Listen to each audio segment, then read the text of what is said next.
broadcast. Here we go. Alright. Let me pull it up on the phone.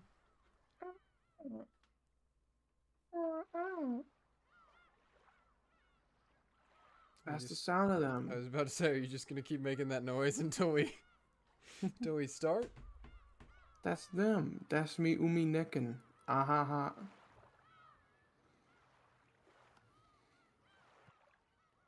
Oh!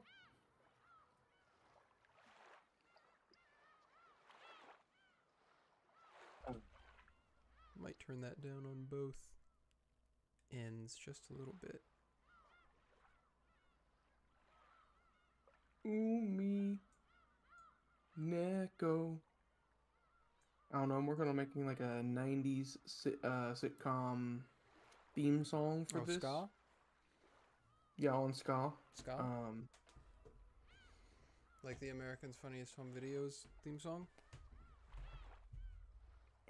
No, like Malcolm in the Middle. Oh. Or Full House, perhaps. I remember that one. The one that goes bow, bow, bow, bow. Yeah, that's what I'm working on. Yeah, that one. Okay. The FBI wants to know my location. Welcome back, everybody, to another episode, another live stream of Umineko no Naku Koro ni When they cry. Rondo of the Witch Reasoning. Except we're doing the Legend of the Golden Witch. Yep. All right, back into. I don't remember where we left off, actually. After an insane amount of Kinzo screaming, I remember just that after much. my voice starts to feel better. I was just talking about like specific point.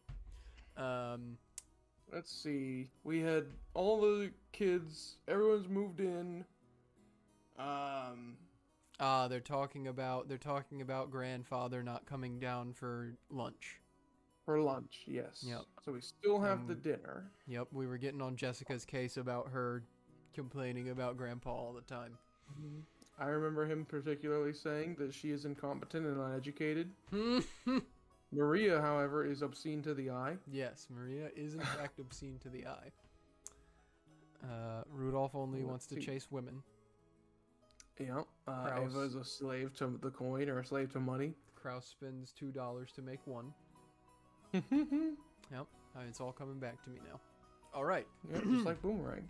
Well, the Ushiromiyas family conference was held once every year on the first weekend of October. Wow. I can press spacebar. I don't have to click. Wow. Wow. If a normal family were to hold a so-called family conference, you'd expect it to be nothing more than a reunion of rarely seen relatives who greet each other around buckets of sushi or something. Whoa, No. almost like a giving of thanks? I would not expect the buckets of sushi. That'd be strange for my family, but pop off. However, part of the family's great fortune had been lent out to grandfather's children, and no one in this family was considered an adult until they met with success in business. So this meeting literally was a conference. How much of the fortune was invested? What sort of business was conducted? How much profit was earned? As a result, how much of the fortune borrowed from the main family could be repaid? Or possibly, how much more would be borrowed for future business ventures? What lessons had they learned, and what could they learn from their mistakes? It seems that topics like these were discussed very seriously in the past. It's just a bank. My dad said it was like lying on a bed of nails.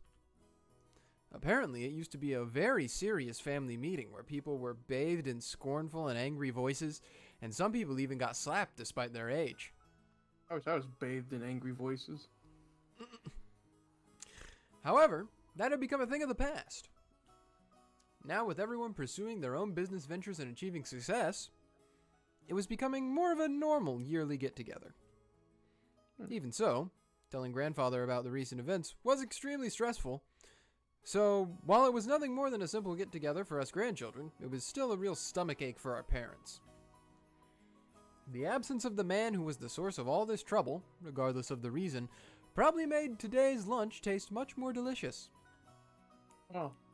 The phrase, "while the demon is not around, everyone can relax," comes to mind. Never heard that phrase, no, but that makes a lot of sense, I suppose. Yeah. Anyway, let's introduce Jessica's father, whose face I haven't seen for 6 years. The man sitting to my father's left is his older brother and Jessica's father, Uncle... This name. Shut up. Oh. This name sure is easy to read. Kraus. Now that we've gotten used to this string of weird names, our perspective is totally skewed. So Kraus doesn't actually seem that bad. It does. It does, though. It even starts to sound kind of cool. What? Just like with Aunt Natsuhi, I didn't have many memories of speaking with Uncle Kraus. He had never been one to chat to children, and I felt like he was always talking with the adults, just like Aunt Natsuhi. According to my father's gossip, he was a spiteful and violent man. Woohoo. If what he said is true, Uncle Kraus used to be very domineering from his position as the oldest sibling, and was despised by all the other siblings. Though, despite that, those siblings all seemed to be chatting happily together. Oh well. Even if their relationship was bad when they were children, sometimes people grow up and live apart from each other. Sometimes when people grow up and live apart from each other, their relationships change. Grow up. That's probably what this was. After all, they all had children of about the same age. By sharing the same family environment, they probably profited by exchanging opinions. Because of that, a short while ago, the circle of parents began to discuss the exams Jessica and I would be taking. Oh boy, here we go. Mm-hmm. Jessica, in order to escape questions about exams from my father on her left, purposefully faced right while firing off a rapid series of comments, not giving him any chance to get a word in. Dang. Moving on. Let's look at the end opposite from Kraus and the others. In the very last seat on the table, an old gentleman with a sturdy physique sat facing Kyrie-san. This was my first time meeting him. Uh-huh. I had only just been introduced to him, but it seems he's grandfather's personal doctor, a man called Nanjo. I heard he used to own a huge clinic on the nearby island of Nijima, but he turned it over to his son and began living a life of leisure in his old age. Oh, I just bonked my microphone. Oh. Sorry, stream watchers. He had known grandfather since the very beginning, when the mansion was first constructed on the island and had built up a relationship over several decades. I thought at first that the two of them might have gotten to know each other through grandfather's suspicious hobbies, but it seems like he was actually grandfather's chess partner. I see. Uh-oh. That kind of hobby seems very like our grandfather, what with his love of all things Western. Nanjo's probably the only person who could enter Rokkenjima despite being neither a family member nor a servant. He looked like a calm old gentleman as he listened to the discussion between Kyrie and the other women who sat near to him. Dang. Considering how long he stayed by the side of our short-tempered grandfather, his generous heart was probably nothing to laugh at. I'd laugh at it. But... Ha ha ha! And that's when his generous heart strangles you! No, Yeah, I've been there before. Still, even if he was a family doctor, having anyone outside the Ushiromiya family attend the family conference was a little odd. It made me think that grandfather's condition might have worsened so much. It'd be a major... Oh, I'm yawning. Yeah. It'd be a major topic of discussion at today's conference. After all, George said something like that just a second ago. And then I did narration for 10 minutes, and only 2 seconds have passed. Yeah. Something about how we've been getting continuous reports since around last year that grandfather didn't have long to live. It's nasty to think about it, but... Yeah. Thanks, Battler. But consider how rich grandfather is. At the time of his death, his wealth will suddenly be released, probably along with a fair share of our parents' stomach acid. What is with you and your parents' stomachs? And it'll lead to ulcers for everyone. Uh... After all, this sort of thing just gets messier when there's more wealth to be divided. Real? There's a good chance they'll be talking about stuff like that at the family conference. Still, it's not like it's got anything to do with us kids. Woohoo! Finally, even though he hasn't shown up yet, let me introduce our grandfather. We've been taken to the void. Yeah, that's where he is right now. The person who should be sitting in that incipient's chair is Ushiromiyas Kinzo. Uh-huh. I understand what he's getting at, but out of context, him just saying it really sucks is funny. It really sucks. It really sucks. Everyone else in the family has these weird names, but he's got... Oh, that's what he's talking about.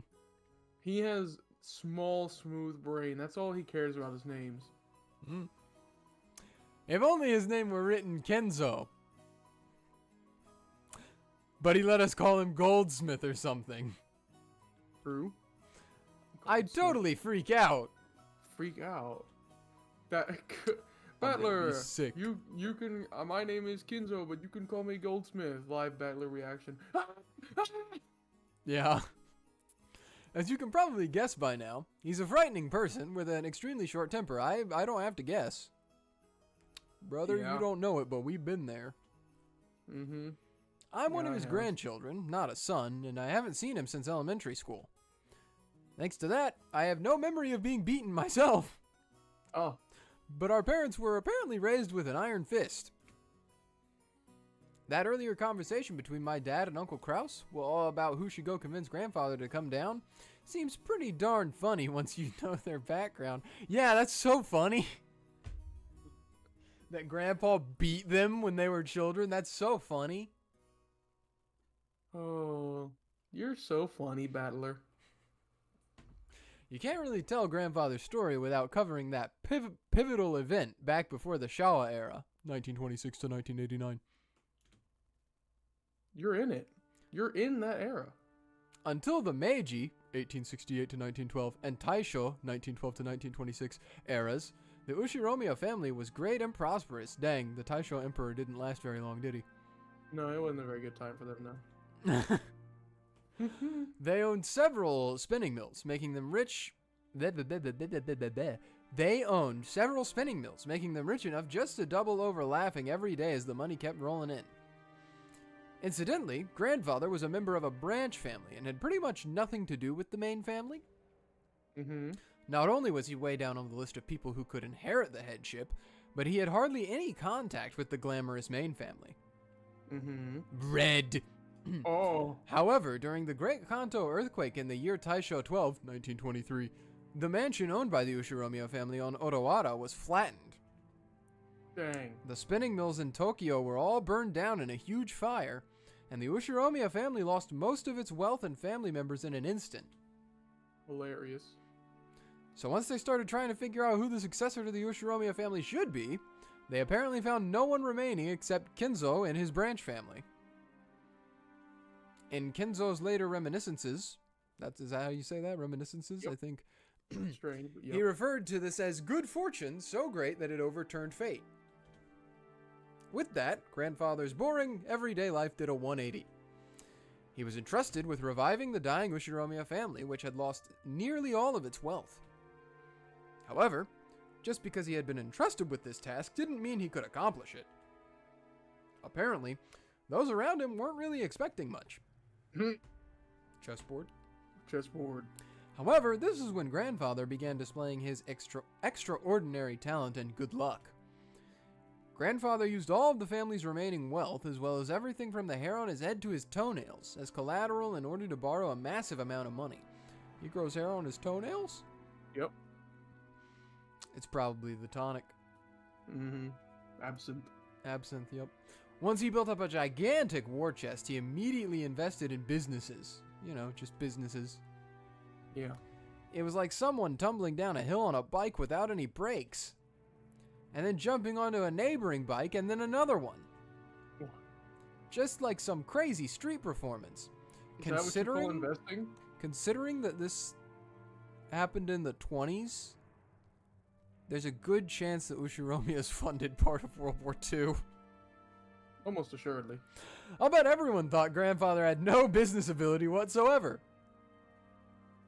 However, after several miracles and turns of good luck, with coincidences piling up, every chance taken advantage of, he was suddenly in control of powerful connections with the occupying forces. Okay. So he worked with the U.S. I'm remembering sense. now. Yep. At that time, MacArthur and the GHQ were the ultimate authority in Japan. For no specific reason. There was nothing that made that happen at all. Grandfather, in a twinkle of an eye, began succeeding in business under the protection of the occupying forces, quickly becoming very rich. Woohoo! By this point, it's probably safe to say that information, not luck, saved the day. He must have made some seriously deep connections with the occupying forces. Why do you... You like that phrase, don't you? Yeah. Couldn't just say, like, the Americans? Grandfather knew beforehand about emergency demands that would be made up for the Korean War. No, it was more than that. Whoa. He must have predicted those emergency demands from the very beginning, when he started investing his money. The history books made it sound like all of Japan made a large profit off the emergency demands during the Korean War, but that isn't actually true. It's not? Only a very limited number of super rich played the money game and made an easy profit. Most of the citizens remained poor. They did? Not us, though. No. Yeah. In other words, kind of poor. No. I feel like. In other words, Grandfather was a member of this extremely lucky group of winners. I'm pretty sure all this happened during the year Showa 25, 1950, or so. The Great Kanto earthquake happened in Taisho 13, 1924, so that means Grandfather was able to revive the near-dead Ushiromiyas family in only about 20 years to a level even higher than it had ever been before. That's actually 26 years, but... He hasn't done well on his tests. We're going to figure that out here soon. That's a little bit over 20 years, Battler. That's closer to 30 than 20, actually. That's the problem when you do your years based off of emperors instead of actual years. With that, you'd think he'd revive the main family in Odawara. But for some reason, he went and did something as crazy as buying an entire small island in the Izu archipelago. Whoa. Buying an entire island is not something that you can ordinarily do today. However, Grandfather was clever. He contacted the GHQ and applied for the establishment of a marine resource base. He acquired the island as a business property, then tossed that project aside and claimed it as his own plot of land. After the war, there were prevention measures against food shortages, and having the sponsorship of the GHQ meant that nobody could oppose him. That would be a really funny way for Umineko to end, is just at the very end in the last chapter of Answers Arcs, the U.S. Marines just show up. And they're like, yeah, we're here to claim the property. This guy hasn't read Higurashi. He doesn't know. I don't. You're right. From what I've heard, the Tokyo metropolis of that day offered this land to him for practically free. Later, Tokyo made difficulties by telling Kinzo to return the land, but the pushy GHQ intervened. Oh, yawning again. Oh. All narration. Oops, all narration. Anyway, it seemed under-the-table bribes did their work well. What? In the end, the city gave up in frustration. Grandfather, with considerable skill and good luck, this is recompense for you having to do the Kinzo last time, with considerable skill and good luck, managed to weather the stormy seas of that period, obtaining a vast fortune in his own island. Wow. Of course, it probably wasn't luck at all. He was obsessed with all things Western, which helped him cultivate his English skills. He was able to use this to his advantage and sink his teeth into the GHQ. A mansion was built on the island soon after. This mansion, in fact. No, there's actually two. I was wondering when he said that. Grandfather, with his love of the Western style, made this once uninhabited island a canvas upon which he could realize his dreams to his heart's content. He now had the Western mansion of his dreams, overflowing with emotion and atmosphere, and a beautiful garden featuring all sorts of roses. And he had a private beach where nobody other than himself would ever be permitted to leave a footprint. This would be a dream come true for any boy. I I disagree. After that, he made Sure. good use of his huge fortune, becoming a large stockholder in the extremely stable iron and steel industry, and was able to live an easy and comfortable life using just the dividends. Well, he's just that incredible. This kind of person usually has the ability to foresee and predict the future, or at least that's how they're portrayed after the fact. But grandfather denies all of that, repeatedly saying that he was simply blessed with extraordinary luck. Anyway, even a lord like that can't help but grow increasingly eccentric when locked up alone on an island where all of his dreams are made real. I suppose. Everyone knows that he's had a Western obsession from the start. But none of our parents really know when his bizarre black magic hobby began. They say it so casually. Did his love of black magic begin back when he became fascinated with everything Western? Or did his miraculous stretch of good luck while reviving the family cause him to feel a mysterious power in himself? He turned Chuny at the age of 78. I didn't get to be Chuny in high school. I was too busy reviving the Ushiromiyas family name. Whoa, I'm going to Hogwarts! At some point, grandfather began to make the research of black magic his life's work. He filled his study up with suspicious books, chemicals, and magical items as he became increasingly bizarre. You could say he's on a bizarre adventure. From what I've heard, those around him warmly watched over him, figuring that someone who had achieved success in life had a right to do as he pleased. But there's no way that's true. They were probably just creeped out, thinking, that's disgusting, I don't want to get involved. Anyway, that agitated period was an age of big gambles with both opportunities and risks. Let's say grandfather was born in this time period. He would have had no opportunities, boom, and would probably have advanced like a chess piece from mandatory education to college at a leisurely pace, boom, never becoming more than an average salaryman, boom. If that happened, he'd probably have sat somewhere happily talking behind his boss's back. No, not at a fancy dining hall like this, more like at a table in some bar. Then again, I'll bet this family conference would be a whole lot more relaxing if that were the case. Maybe. Man, I wish we were poor. Poor people have it so much easier. Yeah. Okay. That's enough about the old geezer. Thank goodness. More importantly, let's talk about this incredible lunch. Whoa, with Pomni here? Finally, dialogue. I am already convinced by that sashimi salad appetizer. Goro-san's an excellent chef. Plus, these fish were caught in the adjacent seas, weren't they? They're totally different from the sashimi you get at the supermarket. Hey, quit it, Battler. Your upbringing will be exposed. Everyone let out a big laugh. All right, we all have to, we have to laugh as all of the different voices right now.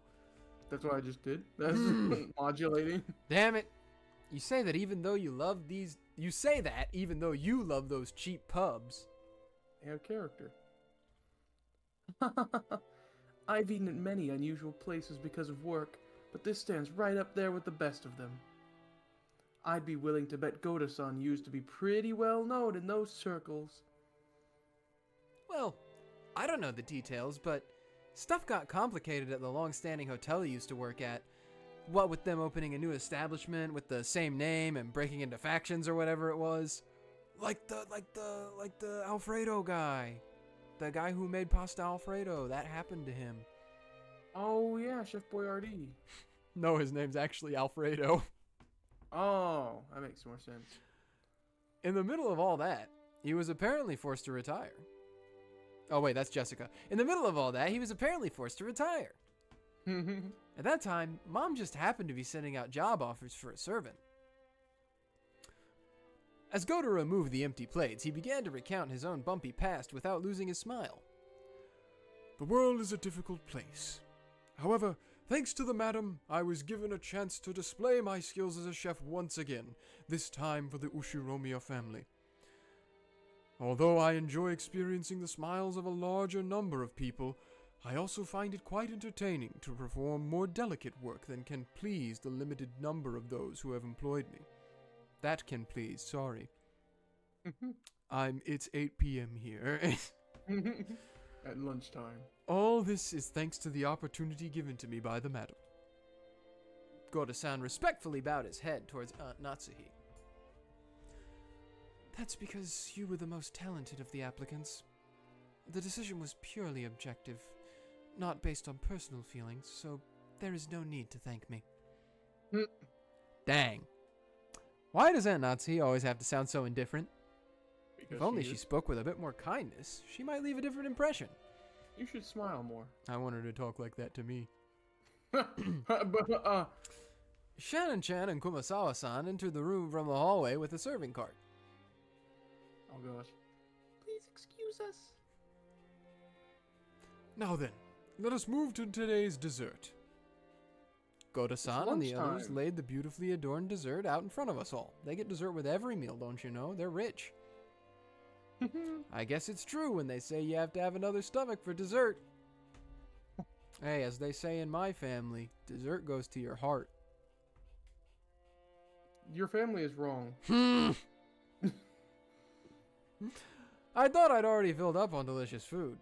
But as soon as I laid eyes on that dessert, my stomach started yelling, more. Awooga, awooga. I don't know how much about desserts, but this looked really good.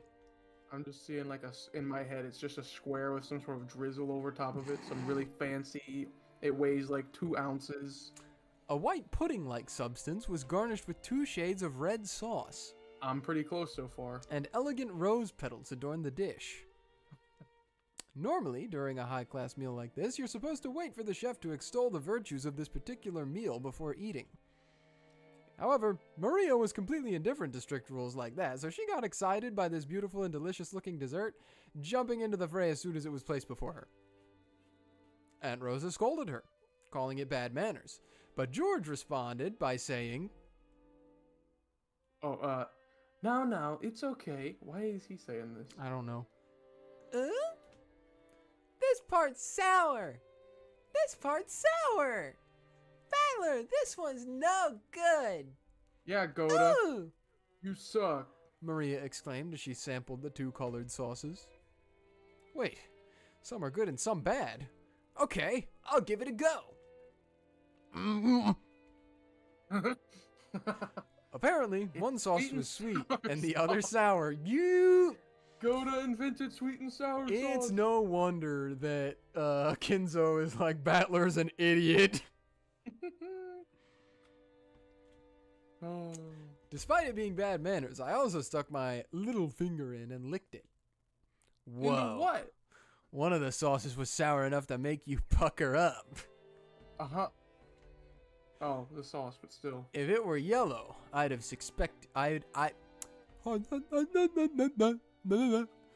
suspected lemon, but I couldn't guess what kind of sourness would be red. Food-dyed lemon. Fish. Several things. I decided to ask Shannon, who was putting away the serving cart behind us. Shannon-chan, what kind of sauce is this sour stuff? Stop asking Shannon about the food. She didn't make it. She's just giving it to you. Shannon-chan hesitated.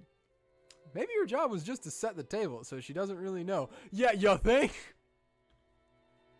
Still, even considering that, she seemed pretty stressed, probably because Natsuhi grilled her earlier for not doing for this exact situation.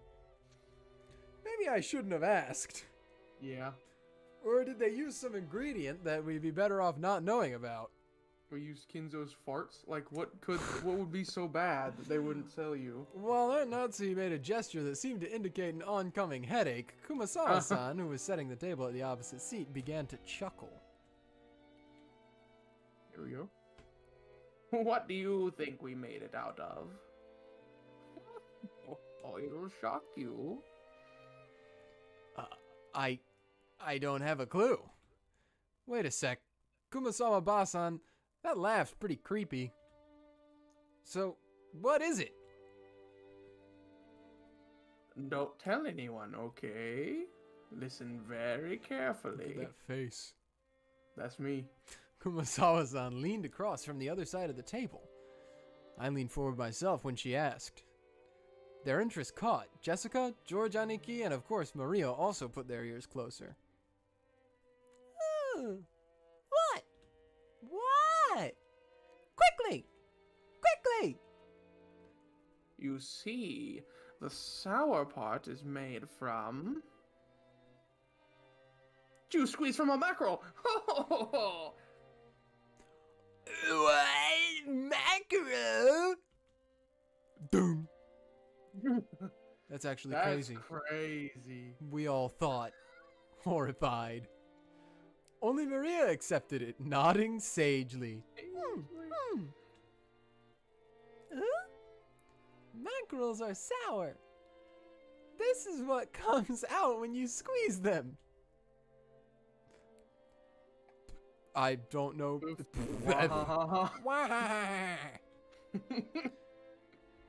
When Maria started clamoring that mackerel were sour, the adults were unable to contain their laughter.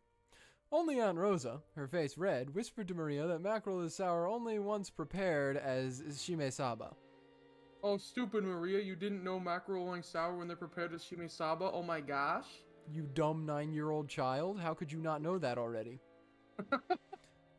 Ah, now I totally remember. Kumasawa-san was always like this, wasn't she? I think I remember her tricking me too in all sorts of ways when I was young. The most lethal has gotta be that one. Those flimsy black things in the Chinese dishes. What? They're kikurage mushrooms. I'm looking it up.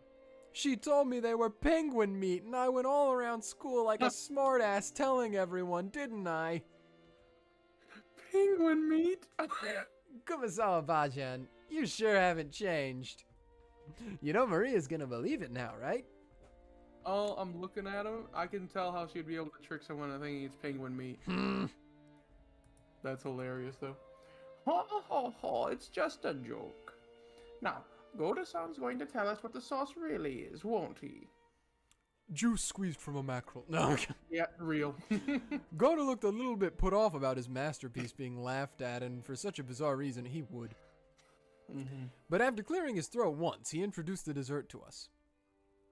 Well then, allow me to introduce our dessert.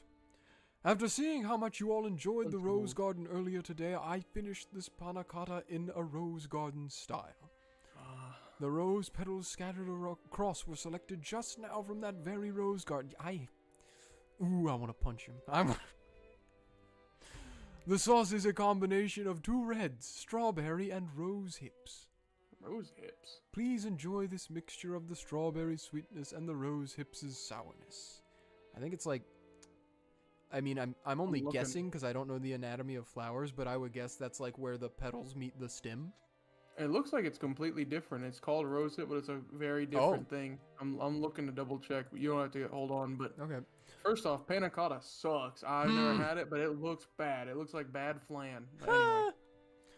Furthermore, the rose petals are merely decorative, so please avoid them while you eat.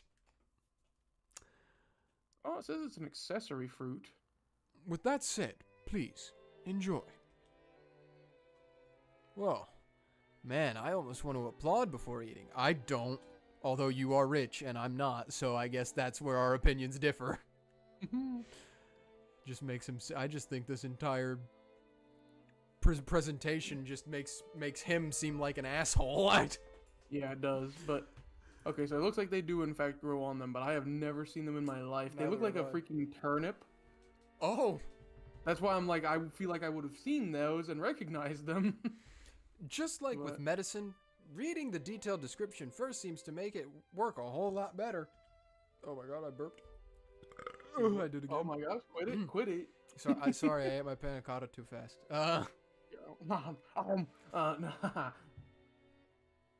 That's a funny image for me, just like us being here at the Ushiromiyas conference, like as guests. Me and Man. you. We need to get big enough that we have like people that are fans and can make fan art, because I want fan art of us at the dining table Yeah. making fun of the whole family. Yeah. As Goro-san elaborated on the details of this dessert, it started to feel even more appetizing. Seriously, Listen, I don't want to. should you call him subtle or just talented? I'd call him Neither. something. I don't want to put the cart before the horse, but if we were there would be no mystery to these murders. Yeah. I don't want to say anything because I don't want to spoil it, but like,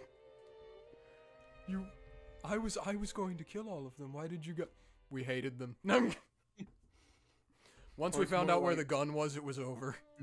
Oh no! Our two weird guests that have been making fun of us died. Oh well, let's keep ignoring them. The dessert was probably planned from the beginning, but taking the hint when we all stepped in front of the rose garden earlier today, he displayed an incredible and timely awareness by just adding a few rose petals from the garden. This combination of sweet and sour was also exquisite. Why are we in food wars right now? What? If it was just sweet, you'd get used to it and bored halfway through. I'm sorry that you get bored halfway through your dessert, sir. Panna cotta takes up less than like a small plate. You could eat that thing in one gulp.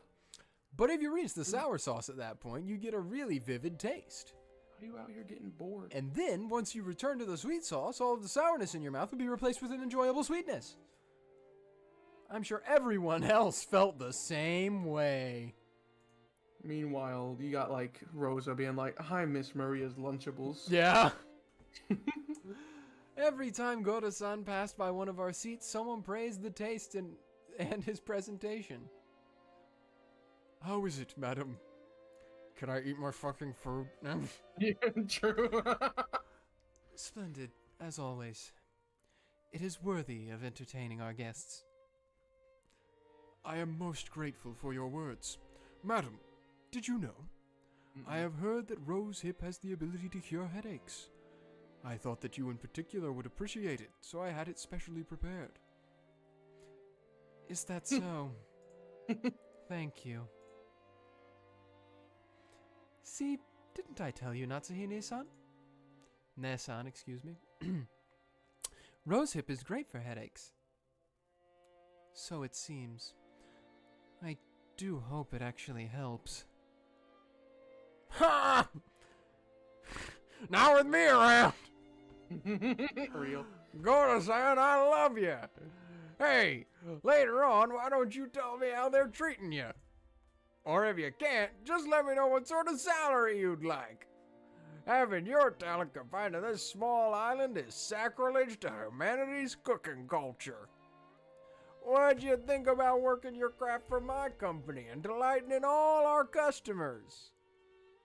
Hideyoshi-san, are you trying to steal away our Goda? Now that won't do at all. We'd better start treating Goda better, or he'll get snatched up.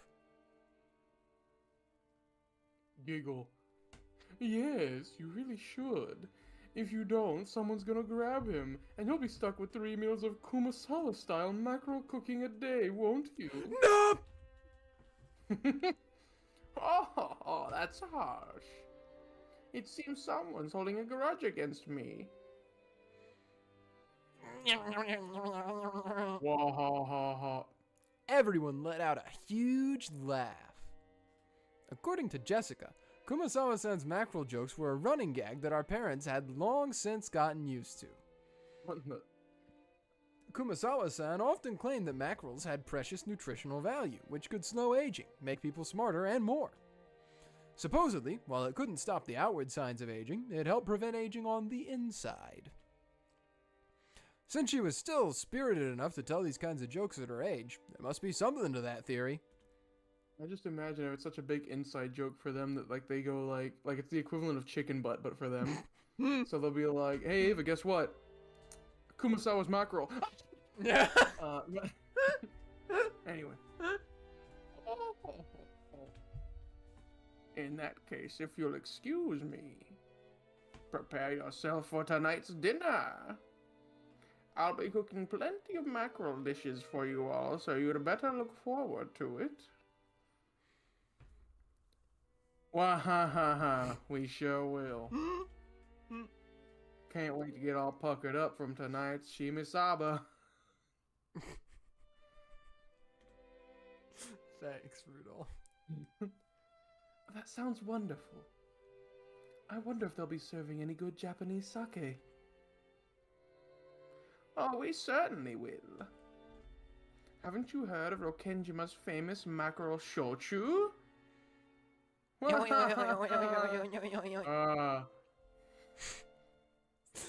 Kumasawa-san, together with Shannon-chan, bowed and pushed the serving cart away. Hi, ladies. It was pretty funny to watch Goro-san, who looked like his show had totally been stolen, explain in a serious voice that we would be having calf steak for dinner.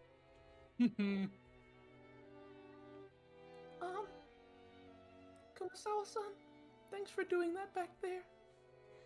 As she pushed the serving cart, Shannon bowed her head very deeply. Oh, I haven't done anything that requires thanks. Kumasawa may have played dumb, but she had obviously understood and saved Shannon in the nick of time. Back when Badler, the idiot, had asked about dessert, Shannon had unfortunately hesitated. The fool card. There may have been several ways to dodge the question, but all of them would have required some quick wits. Whoa, wait, that actually sounds cool. Now I want to, assign these people to the major arcana of tarot. I feel like that's potentially could be cool. Beatrice has already done it. Yeah. Shannon, who hesitated when hard pressed for a response, was always suffering because of this small weakness. If only Shannon had a little of the craftiness needed to cleverly shake off a mistake like Goda, her life would have been a bit easier. The fact that she could perform other tasks flawlessly made this weakness even more unfortunate. However, there were some who understood Shannon's honest nature, her inability to gloss over a mistake and draw attention away from it. That was why Kumasawa had smoothly come to her rescue. And out here like a Resident Evil boss, she's got one weak point. I just heard from Genji-san that there will be a change in the afternoon shifts. I believe you were given a break until this evening. Ho ho ho, I'm jealous. Huh?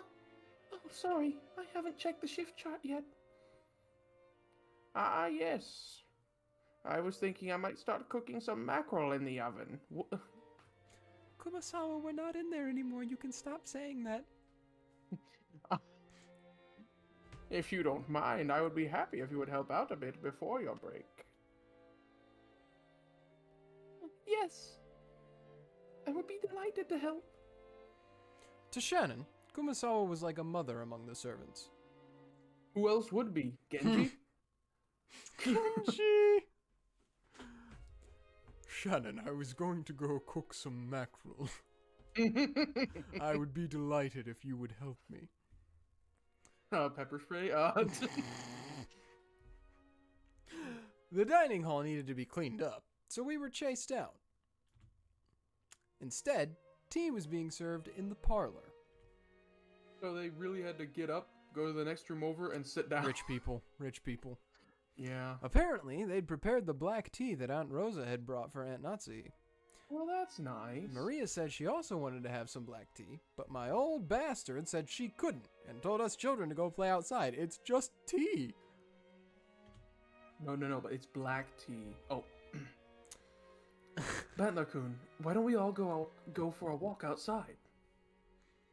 Go ahead and take a look at the roses or something. But keep a close eye on the weather. The sky's still clear, but the weather report kept on talking about rain.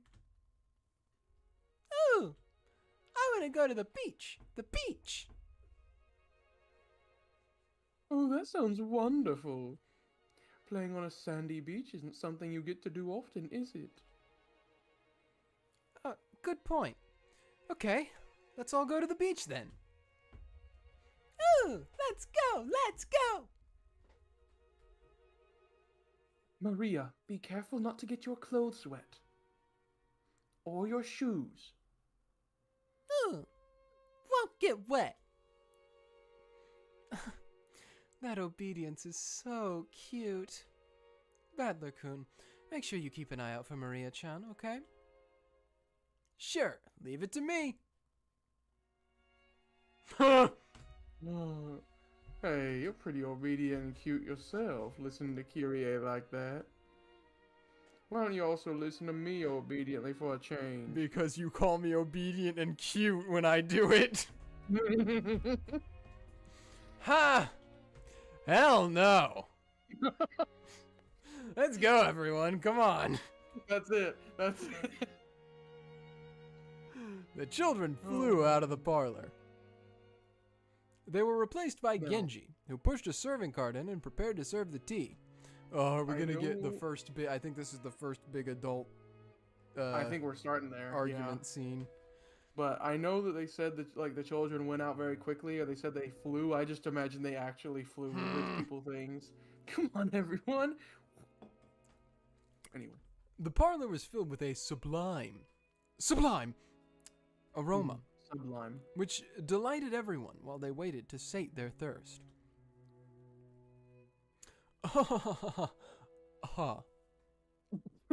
Real? Rudolph's family certainly seems close. I just noticed, by the way, he has the same one-winged eagle as Kinzo, or he's Kinzo. trying to be. Yep. Because he's got the one on his collar and the one on the jackets. Yep. What do you call that? We could probably look at him in the tips now. Probably can if you want to. It's up to you. Yep. Get a full body of him. Could have him. We may have somebody else as well. Might just. Oh, we have Nanjo as well now. Yep. So he doesn't have the one down on like the... Doesn't Kinzo have one down on... Yeah, see, he's got also one on his pants. But he's got the two up here like Kinzo does, yeah. Yep. He's trying. He's trying to be Kinzo. Ushiromiyas Kraus, Kinzo's first child. As the oldest of the four siblings, That's supposed to be an S. He leads the family conference. However, the other siblings think he is trying to get all the inheritance for himself, and this further strains the tensions between them. He is a real estate investor and has put a lot of money into the development of a resort. However, his results have been harshly criticized. Wonder where that could be. Attending physician Nanjo. Kinzo's attending physician and longtime friend. He once ran a hospital on Nijima, but he turned it over to his son and now enjoys his old age in peace. Deciding to take care of Kinzo is anything but peace, I would say, but... It's his bestie. Historically, they were very good friends. Now that Kinzo's constant suspicion has reached extraordinary heights, Nanjo is one of the very few people he trusts. Thanks to Nanjo's big-hearted nature, he has been able to continue his friendship with Kinzo despite the latter's tendency to fly into a rage at the slightest provocation. And notice they put his name, they put attending physician Nanjo instead of Nanjo Terumasa, or they just didn't even put his last name, but I don't know if that matters. I don't know. Alright. Rudolph's family certainly seems close. It's a wonderful thing. I'm almost certain this is when they start, this is their like launching off point for arguments. Okay. Quit it. We're no match for your family, Aniki. That's true. You raised Jessica-chan to be so adorable. I imagine that's yet another fruit of your talent at education and training, Natsuhine-san. Here we go. Yeah. Thank you. Natsuhi answered coldly. What? Something about that face not trustworthy? The conversation broke off then, and the parlor fell silent. There's so many faces from Umineko that I want to turn into like profile pictures. They're so good. That Ava's right there is one of them. Very good, yep. Maybe Hideyoshi couldn't bear the silence because he broke it himself with an exaggerated gesture. Still, they sure do grow fast. I thought they'd be kids forever, but they're starting to get huge all of a sudden, and then they're adults like us. Battler-kun looks like a completely different person now. It's like it's been 6 years or something. His body has grown much bigger, but he's still just a kid. Though, you could say the same about my husband. I wonder where the border between child and adult is. I still don't feel as though I've grown up. Isn't that pitiful? That's not something the mother of a child should say. Here we go. That's right. We're not children anymore. We're all adults now. So I wish we could talk together on an intellectual level rather than an emotional one. Uh-huh. I don't know why it like phased out and back in with that. It's giving you a minute. It's like, hey, get ready. Yeah. When Ava smiled with sharp sarcasm, everyone seemed to get more tense. I felt as though that pleasant tea aroma had been tossed. It felt as though that pleasant tea aroma had been tossed out the window. Since long ago, we've always endeavored to engage in intellectual conversations. It seems your sarcasm occasionally misses its mark, just as it always has. Oh boy. Oh, what is it you've always endeavored to do? My. I wish I could wrap those words up and send them to this room a few decades ago. Right, Rosa? Dots. Rosa gave a vague smile. She knew that whether she agreed or disagreed, she'd earned the displeasure of one of her siblings. It was a bit of worldly wisdom that had been essential for someone growing up as the youngest sibling. Wait it, Aneki. We'd better get started on our main topic while the brats aren't around. Let us make that our intellectual discussion. As Rudolph glanced over the faces of all present, some let out a slight sigh and some let out a small look of resignation across their face.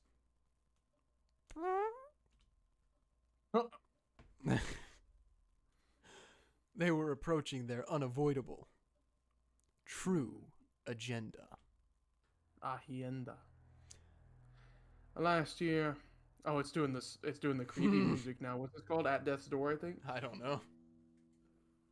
Last year, his life expectancy was estimated at about 3 months. Which I guess means he's got -9 months left now. Should we take that to mean it might suddenly happen at any time? The family head is still alive and well.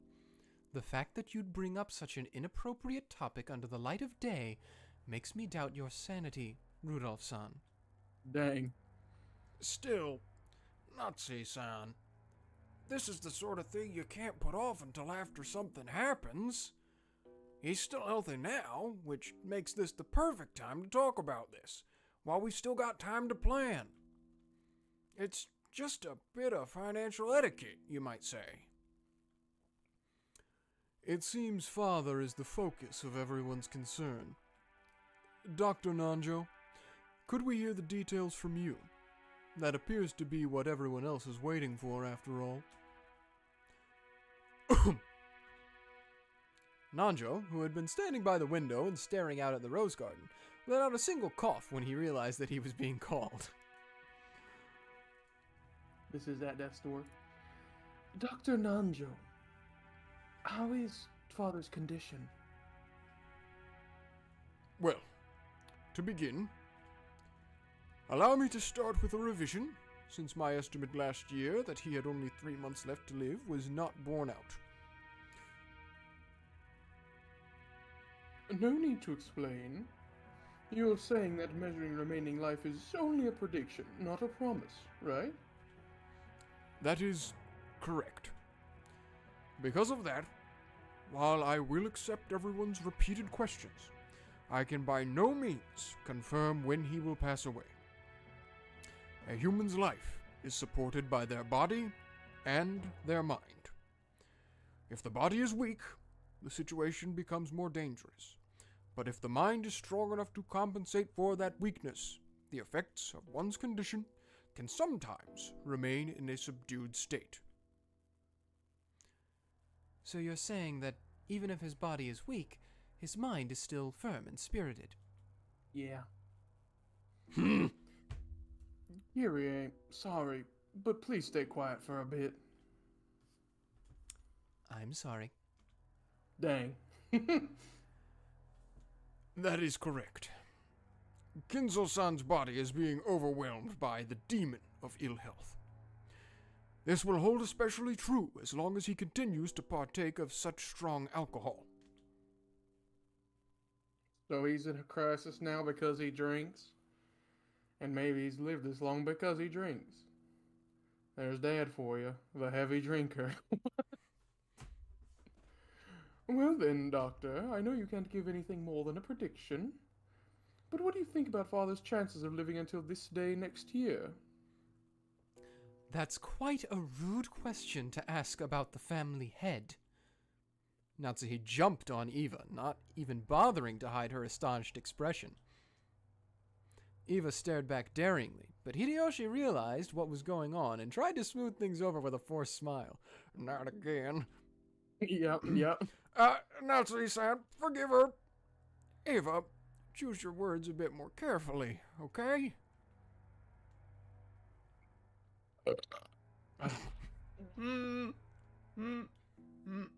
I'm sorry. I was just so concerned about Father's condition. Is that so? I hadn't realized. Dr. Nanjo, please tell us.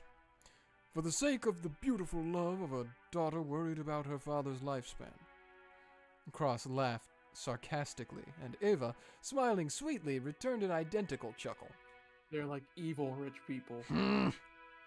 So rich people. No, I'm kidding. You ask whether he will still be healthy next year. But as a doctor, it is very hard to say. Because while I do think this lull in his condition will continue for a while, if he suffers some kind of fit, there may be nothing we can do. After all, Rokkenjima is a solitary island. It's not as though an ambulance could quickly jump in to save him. Normally, I would want to have him placed in a large hospital on the mainland, but Father stated that he does not want his noble research interrupted. It seems he holds a grudge over the way we tried to force him out last year. Apparently, he strongly suspects that he'll be shut away in some hospital if he goes outside. And that's how things are now. Has Dr. Nanjo been examining him? Father trusts Dr. Nanjo.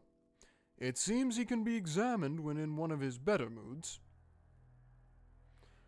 I can examine his condition, but if I try to recommend medicine or hospitalization, he refuses to listen. I've really only been able to look. It's true, some people hate doctors. Still, what a hassle. Do you have white coat syndrome? Me? Yeah. No, I do not. I sort of do. Anytime I get my blood pressure measured at a hospital, it's always higher than if I'd measure it at home by like a good bit. And I don't know why, because I'm not consciously freaked out, but subconsciously I guess I am. I don't know. Maybe you had some experience with a doctor as a child that you did not enjoy. I think I am simply rich and believe in black magic. I think Beatrice will simply come to show me her smile. Precisely. Nanjo sighed deeply. The purpose of an examination is to determine what medical treatment would be appropriate. Receiving an examination and then not following the advice given makes the whole thing pointless. Yeah. So, to sum it up, he's still expected to live 3 months. There's no way to guess how long he'll continue to live while still on the verge of death.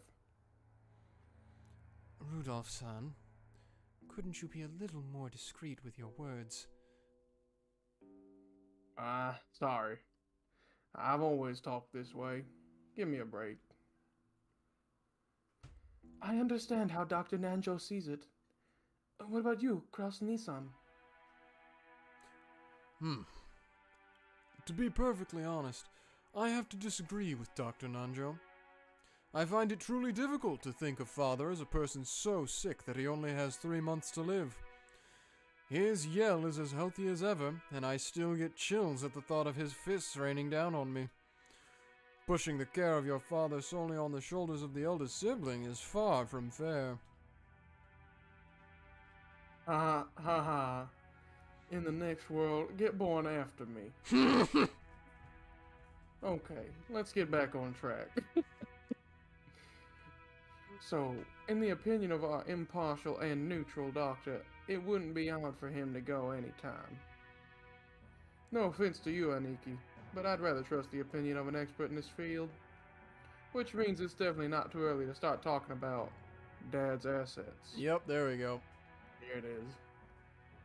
A father's personal funds probably reach as high as several 10 billion yen, right? And if you're at home and you've probably already done the calculations, but just in case you haven't, yen to the US dollar, 100 yen is $1, so 10 billion yen would be $100 million USD? Yep, roughly. I think nowadays less. it's a little bit lower of a conversion rate. I think like 1 yen is, I think like 60 cents, so it's a little bit off, but still, it's close enough. Close enough, Yeah. yeah. Especially because this is 1980 whatever, so there's Yeah, also yeah, inflation it'd if you probably wanna do be all that. different. But anyway. But it's not as though that's all neatly gathered as ready cash. It's not as simple as simply cutting a birthday cake with a knife.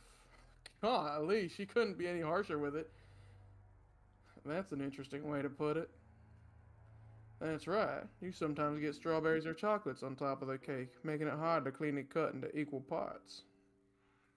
Given that, don't you think it's important to discuss beforehand now how best to stick the knife in? I cannot understand how you all can openly discuss this as though the family head is dead, even though he is still alive. Oh, come now, don't you see how important this is? After all, when the time comes, the inheritance of his misfortune must be carried out immediately, right? Moreover, the glorious Ushiromiyas house's wealth is vast. Don't you understand that careful discussion is necessary beforehand? There's a huge difference between this family's resources and your family's wealth. How rude! My birth family has nothing to do with this. Natsuhi responded indignantly, though in a low voice. An already dark atmosphere grew even more hostile. Oh boy. Give it a rest, Eva. Natsuhi-san, forgive us. Pardon our rudeness. Hideyoshi Speaks tried right, to Mouse. Hideyoshi tried to smooth things over by glancing at both with a forced smile, but it only resulted in making the hostility between Eva and Natsuhi even more intense. Here we go. Oh. It seems I'll just get in the way if I stay any longer. Please excuse me. Good time. Get out. Run, Nanjo! Nanjo rose from his seat and exited the parlor. To an outsider, it may have seemed like a normal act of courtesy, but his back was watched by several glances envious of his ability to escape. Same. We're in there too right now, you and I. Yeah. After the doctor had exited and his footsteps had disappeared into the distance, Kraus recrossed his legs. What? In other words, this is what you all would like to say. Father's remaining life is short. You want to quickly enter into a practical conference concerning the distribution of the inheritance. Why are you so eager, I wonder? Certainly, as you say, estimating and distributing the Ushiromiya family's wealth is no simple task. In that case, shouldn't we make careful and deliberate calculations? It seems to me that you are all impatient to split up the cake tonight. Isn't that true, Rosa? Mm-hmm. What reason is there to be hasty? We're not being hasty. However, we need to have an agreement between the siblings. It doesn't matter when we do that. But if the day Father's condition worsens is approaching, discussing the matter beforehand hardly seems hasty to me. Rosa shot a glance at Eva and Rudolph. As the youngest sibling in the family, it was hard for her to be cross-examined by the eldest. Oh? Is that your true opinion? I didn't expect that the most honest and pure-hearted of the siblings would say something like that. I wonder if those two told you to say it. Thoughts. Quit it, Aniki. Rose is one of Dad's kids, too. She's got as much right to his inheritance as the rest of us. It's only natural that she'd be interested. After all, Dad'll definitely die, and that's not something that'll happen in the distant future. On the contrary, Aniki, you're way too relaxed. It almost seems like you'd like nothing better than to turn the discussion away from the inheritance issue. What do you mean by that? Are you trying to accuse my husband of something? Does she know? I'd like to imagine Rudolph just saying that in response. Calm down, Natsuhi-san. Listen to what we have to say. Nissan, I hear the times have been extremely good lately. Yes, since last year we've been in an unprecedented boom, and the yen keeps on rising. It seems that it's no longer a dream that the dollar will reach 100 yen. Oh yeah, there we go. Also, the ruling party says that it will establish health resort maintenance law by next year. At this moment, resort development companies across Japan are running about trying to gather as much funding as they can. You certainly seem to know a lot about it. Japan is about to experience an unprecedented boom. It'll be a repeat of the Korean War demands, the time during which Father revived the Ushiromiyas family. The people of Japan have been working like mad, achieving vast economic growth and becoming the most well-off people in the world, reaching the height of our prosperity. We've reached an era where private spending is vast, which means easy money for institutions that can capitalize on that fact. The three kinds of electrical appliances no longer represent the people's needs. What? What? Double what? Oh, rich person moment. The people need ski resorts, golf courses, public pools, Maslow's hierarchy of needs. resort hotels, and theme parks. Base level fulfilled with theme park. The base level fulfilled with the three appliances. Yeah. Which we're not going to name, apparently. We're just going to say the three appliances because that that's could such be, a yeah. well-known concept. Have Have you gone to Disneyland? Disneyland. I wonder if that's a typo or if they made No, that it's like that gotta on be purpose. Okay. Copyright. Which opened just a few years ago. What an excellent theme park. It's a place where even an adult can be a kid and have fun with his family. No, I'm seeing nothing that says what the three appliances are, by the way. The first thing that happens if you search that up is a YouTube channel with only 20 followers called My Three Appliances. It's a Higurashiism, I guess. Only Exists in the Higurashi universe. I do gotta shout out this YouTube channel. The description for My Three Appliances is a juicer, food processor, and a Vitamix. There you go. Those are the three That's appliances that you need in Japan. I guess so. In Japanese society, those are the three necessary appliances. And what was this, 1986? Yeah. If I remember right? Yeah. No longer do we count our sole virtue to be selfless devotion while failing to care for our families. We have to become the most prosperous people in the world, and now we can finally... Oh, sorry, not we have to. We have become the most prosperous people in the world, and we can now finally enjoy the benefits. Kraus-san, your foresight is nothing to sneeze at. When I heard that sort of thing several years ago, I thought it was crazy. But when I heard about the G5 Nations pizza... No, that says Plaza. I'm not that stupid. I wish. Oh my god. Plaza Accord, that all changed. The yen shot up, and I'll bet the price of land skyrockets soon, too. It won't be long before Japan becomes the economic center of the world. It's kind of working on it. You got a great sense of the direction the world's moving, Cross-san. At least there can be no debate about that. I feel the same as Hideyoshi-san.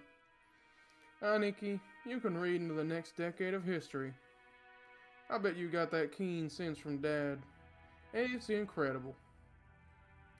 However, unlike Dad, the timing of your predictions has been a bit off sometimes, right? Nissan. That sounded really much like I was saying the car. That took me off for a minute.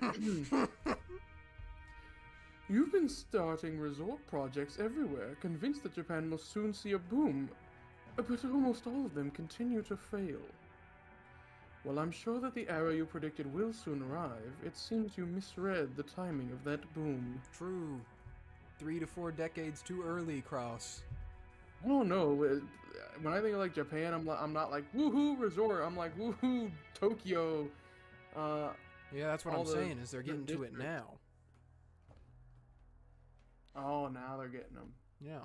In the current 2023, the year of our Lord, They're which making. is 3 decades later. Dude, how much money would I have to pay Ryushio 7 personally to get Disneyland to be real? Oh. You were too early. At least in as much as it costs to get the first Disneyland Japan. Or is it I'll do Disney it. World in Japan? I don't remember. It's one of the two. I think it's World, but I can't remember. You then panicked and tried to sell everything off, which only opened the wound even further. If your nose was really so reliable, then there should be no reason for you to sell off your property.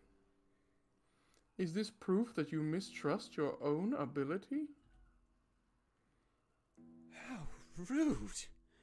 Are you trying to insult my husband? No, look who just woke up. Natsu's forehead creased as she rose from the sofa. Eva. Ava's starting to inhabit me, like... Eva, paying this no heed, stared at Kraus with a confident smile. Kraus, who had also maintained his confident appearance, told Natsuhi to sit down. Please stop, Natsuhi. Eva's always been incapable of talking any other way. Calm down a little, or your headache will get worse. There's proof of your lack of talent right next to us. Oh, gosh. After all, Nissan, weren't you all excited about turning this island into a resort? Oh, I thought she was talking about Natsuhi. You built a wonderful resort hotel and beautifully maintained the garden. I'm just an amateur and don't pretend to understand, but you must have used a significant amount of money for that, right? And what is that to you? My husband's business is none of yours. Actually, that's not true, Natsuhi-san. Rokkenjima doesn't belong to Aniki. It belongs to Dad. Of course, the hotel does belong to Aniki, right? In fact, we'd be more than willing to pay lodging fees for tonight. What do you think, Rosa? Well, if what I have on hand will suffice. If I can make it into a resort, this island's financial worth will rise. It is true that expenses have piled up, but we can expect a large harvest in the future. When that happens, all of you stand to profit as well, do you not? I understand that. If the value of this island rises, that'll increase our portions when we distribute the inheritance. Of course, I won't ask you to divide the island and the mansion into 4 equal parts. We can just resolve the matter with money equal to the value of the property. If you understand that much, what about my business makes you so dissatisfied? We aren't dissatisfied, we're uneasy. In the first place, Aniki, when do you plan to open that hotel? Left this way, you won't get anything out of it except our grubby handprints, right? That's right. It's an important tool for your business, isn't it? Surely you can't keep it locked up until the moment you open it. Buildings go bad if you don't use them and air them out every once in a while. Is that how they work? I don't know. Bananas? Even so, it's a bit extravagant for a guest house that we only use once a year. Right, Rosa? Poor Rosa. Yeah. That's right. She's smiling in that picture. Considering how wonderful it is, I'm sure it will become quite popular once you open it. She's trying to be nice. That's why she's smiling. Oh. So, the hotel you keep talking about is the guest house. Shut up, Kyrie. Oh, it's splendid. Just as Rosa said, if you were to open it, I'm sure it would become popular. The lodging they had been guided to wasn't originally intended to serve as a guest house. It was originally constructed as a resort hotel. However, even though it was built 2 years previously, there was still absolutely no prospect of it opening. I'm gonna say it again. Nissan, it's just like all of your enterprises. Now that's 2 car things back to back. You can't even blame me. Your attention and planning are both fabulous. The picture of Eva standing next to a Nissan, and then it zooms out and there's a Enterprise. Enterprise. It's just like all of your enterprises.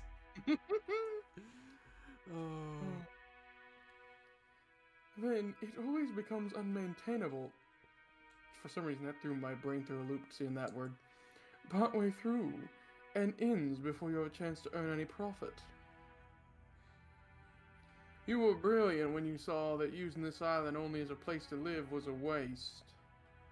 I think it was a pretty good plan to turn into a resort that could use the prospect of marine sports, fishing, honeymoons, and the like to attract customers. If I were the oldest son, I'm sure I'd have strained my brain looking for a way to make a profit off this island. But 2 full years have passed since you finished building, right? After 2 years, you still haven't had the opportunity to open it. Where's the managing company you entrusted it to? Impertinence! That is not my husband's fault. There has just been some trouble with the company that my husband contracted with. No matter how you look at it, we are victims here. Ooh. And yet, the rumors we've heard about this company you've hired haven't been good at all. And let's be clear about this, dear. Did you really think we wouldn't hear about how lack of payment, embezzlement, and other issues led to this project disintegrating mid-flight? We even have evidence. Rosa, show them the plate. I don't know what kind of evidence you think you found, but it's all baseless. As new members in the tourism industry, it is necessary for us to lay the groundwork with various people. It is also important to investigate the trustworthiness of our partners. It's merely taken us some time to meet that goal. I'll admit that in my rashness, the hotel was completed too early. However, it's not as though we're paying maintenance costs. It's a foundation that will eventually become immensely significant. Liar. I'll bet you want to liquidate it, but can't. After all, there's no reason for anyone to buy such an extravagant hotel on an isolated, empty island without any established sightseeing routes. And anyway, what about all the loans you made for this project? Even if you aren't incurring maintenance costs, the borrowed money that you can't return just keeps growing.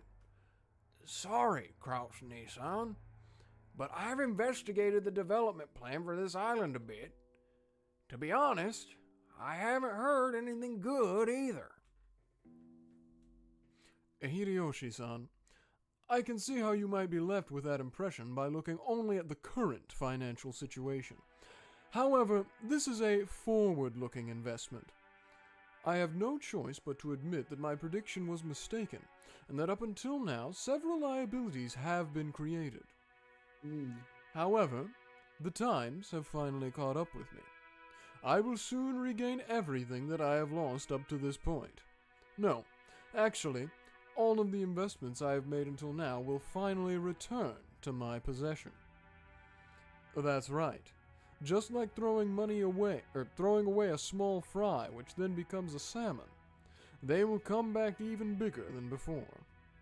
You will not catch that fish again.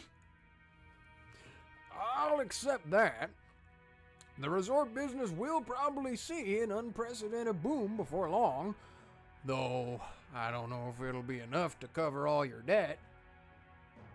However, Crouch Nissan, After all your failures in the past, who exactly do you expect to provide you with funding? And this isn't some small amount we're talking about. You'll need enough funding to fill the massive hole you've dug. What are you trying to say, Hideyoshi-san? They're really coming at him. Nazis, please don't get angry. We looked into this, too. We checked to see who might have provided Kraus-Nissan with enough financing to support his recent large-scale projects despite his string of failures. And we discovered that no such backer exists. The iron rule of the money roulette is that you bet against the loser. Aniki, you're a fairly well-known loser in this field. It's true that prosperous times are about to come, but when we looked for people who considered that enough to overlook your string of failures, and also had enough for the investment, we found no candidates. It wanted to be cinematic. Yeah. So, the big question now is where you got that money from. Ho. Now, isn't this intriguing? And? Dear Anata, Yeah. how long do you plan to let these ridiculous remarks stand? Sit down, Nazi-san.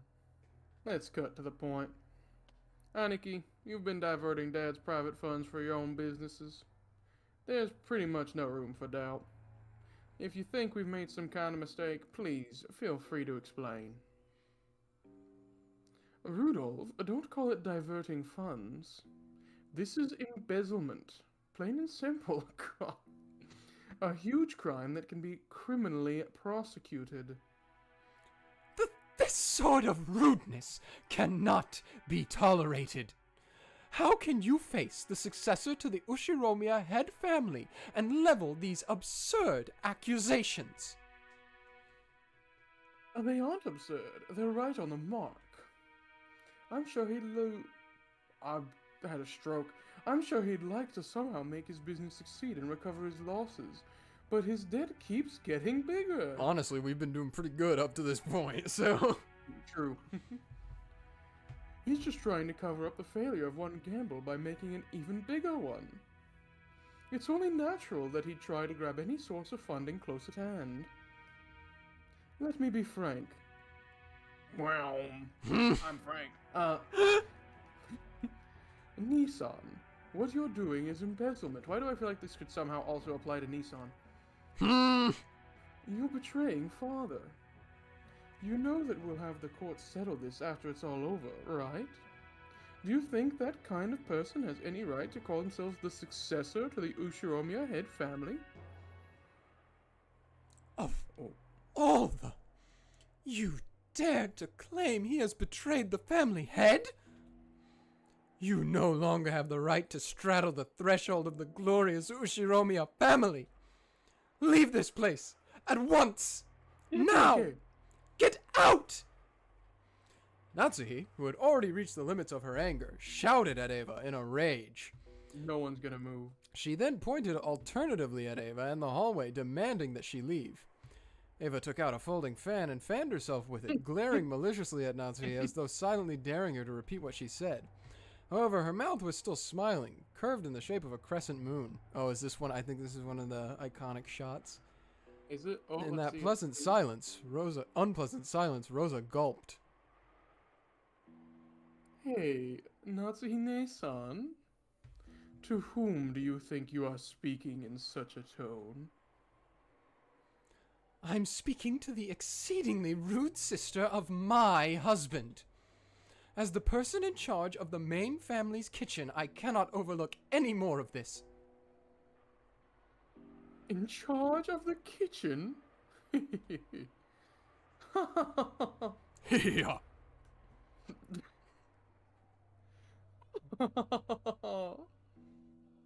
There it is. Be silent, lowly maidservant. Doing. Eva folded the fan with a snap and rose to her feet energetically. Compared to the elegance and playfulness she'd shown until a second ago, she was now unimaginably aggressive. How foolish. You stand down. Before Eva of the Ushiromiyas family.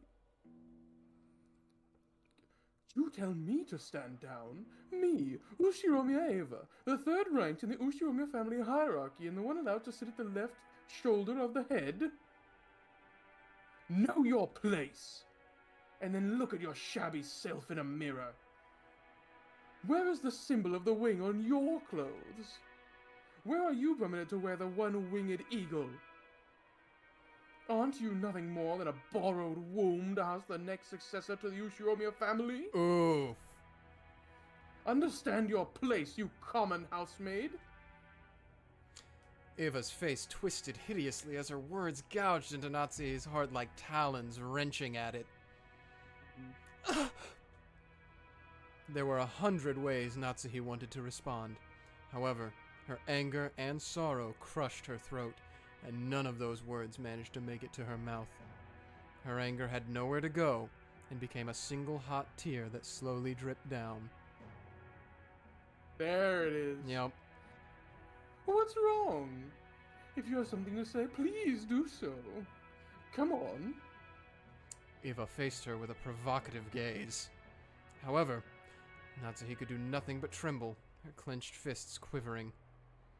Kraus quietly broke that powder keg tension.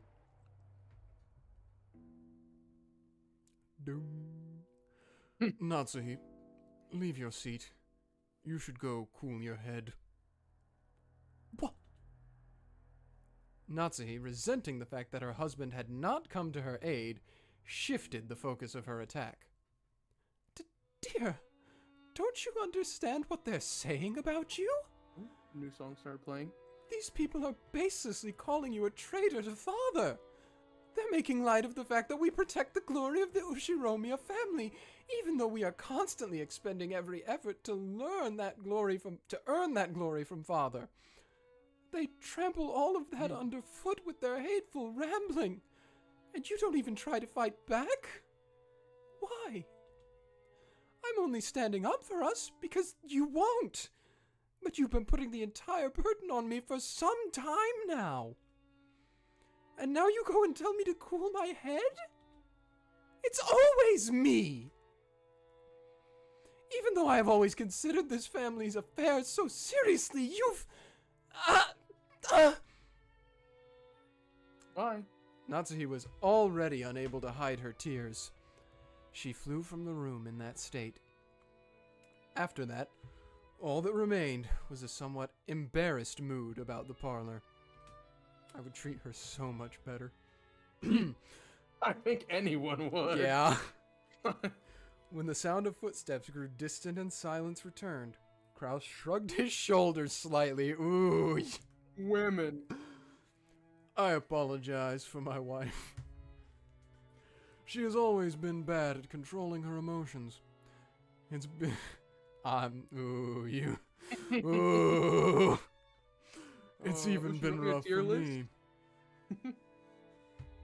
I just want to mention real quick this song. I found it. It's called Steady Pace. This is the name of the song we're listening to now. So yeah, very steady. If that's what's been managing your household, you must suffer to no end, Nissan. A giggle.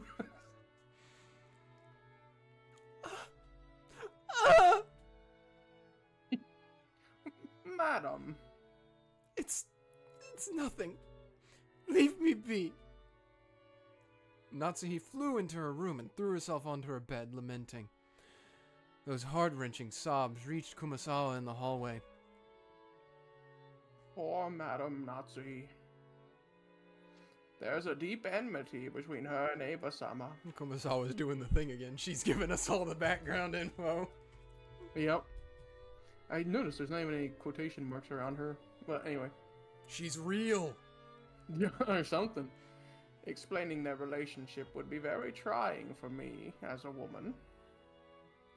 The Ushiromiya family holds blood in high regard, but if a woman marries and leaves the family, they are normally removed from the family register. Thus, under normal circumstances, Eva-sama should have been removed when she married Hideyoshi-sama. However, there is no one deserving of blame in this matter. The madam certainly bears no guilt. They're nothing to call it other than a whim of God.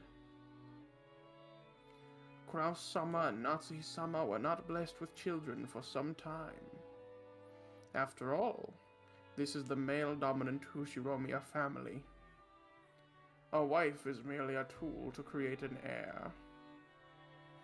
If such a wife cannot fulfill her only duty, she will not even be treated as a human. It pains me to remember how the master tortured Madam during that time. Back then, a wedding between Eva-sama and Hideyoshi-sama was being discussed. Eva-sama was sly. Taking advantage of Madam's inability to become pregnant, she gained the favor of the master. I feel like this is Krause's fault somehow.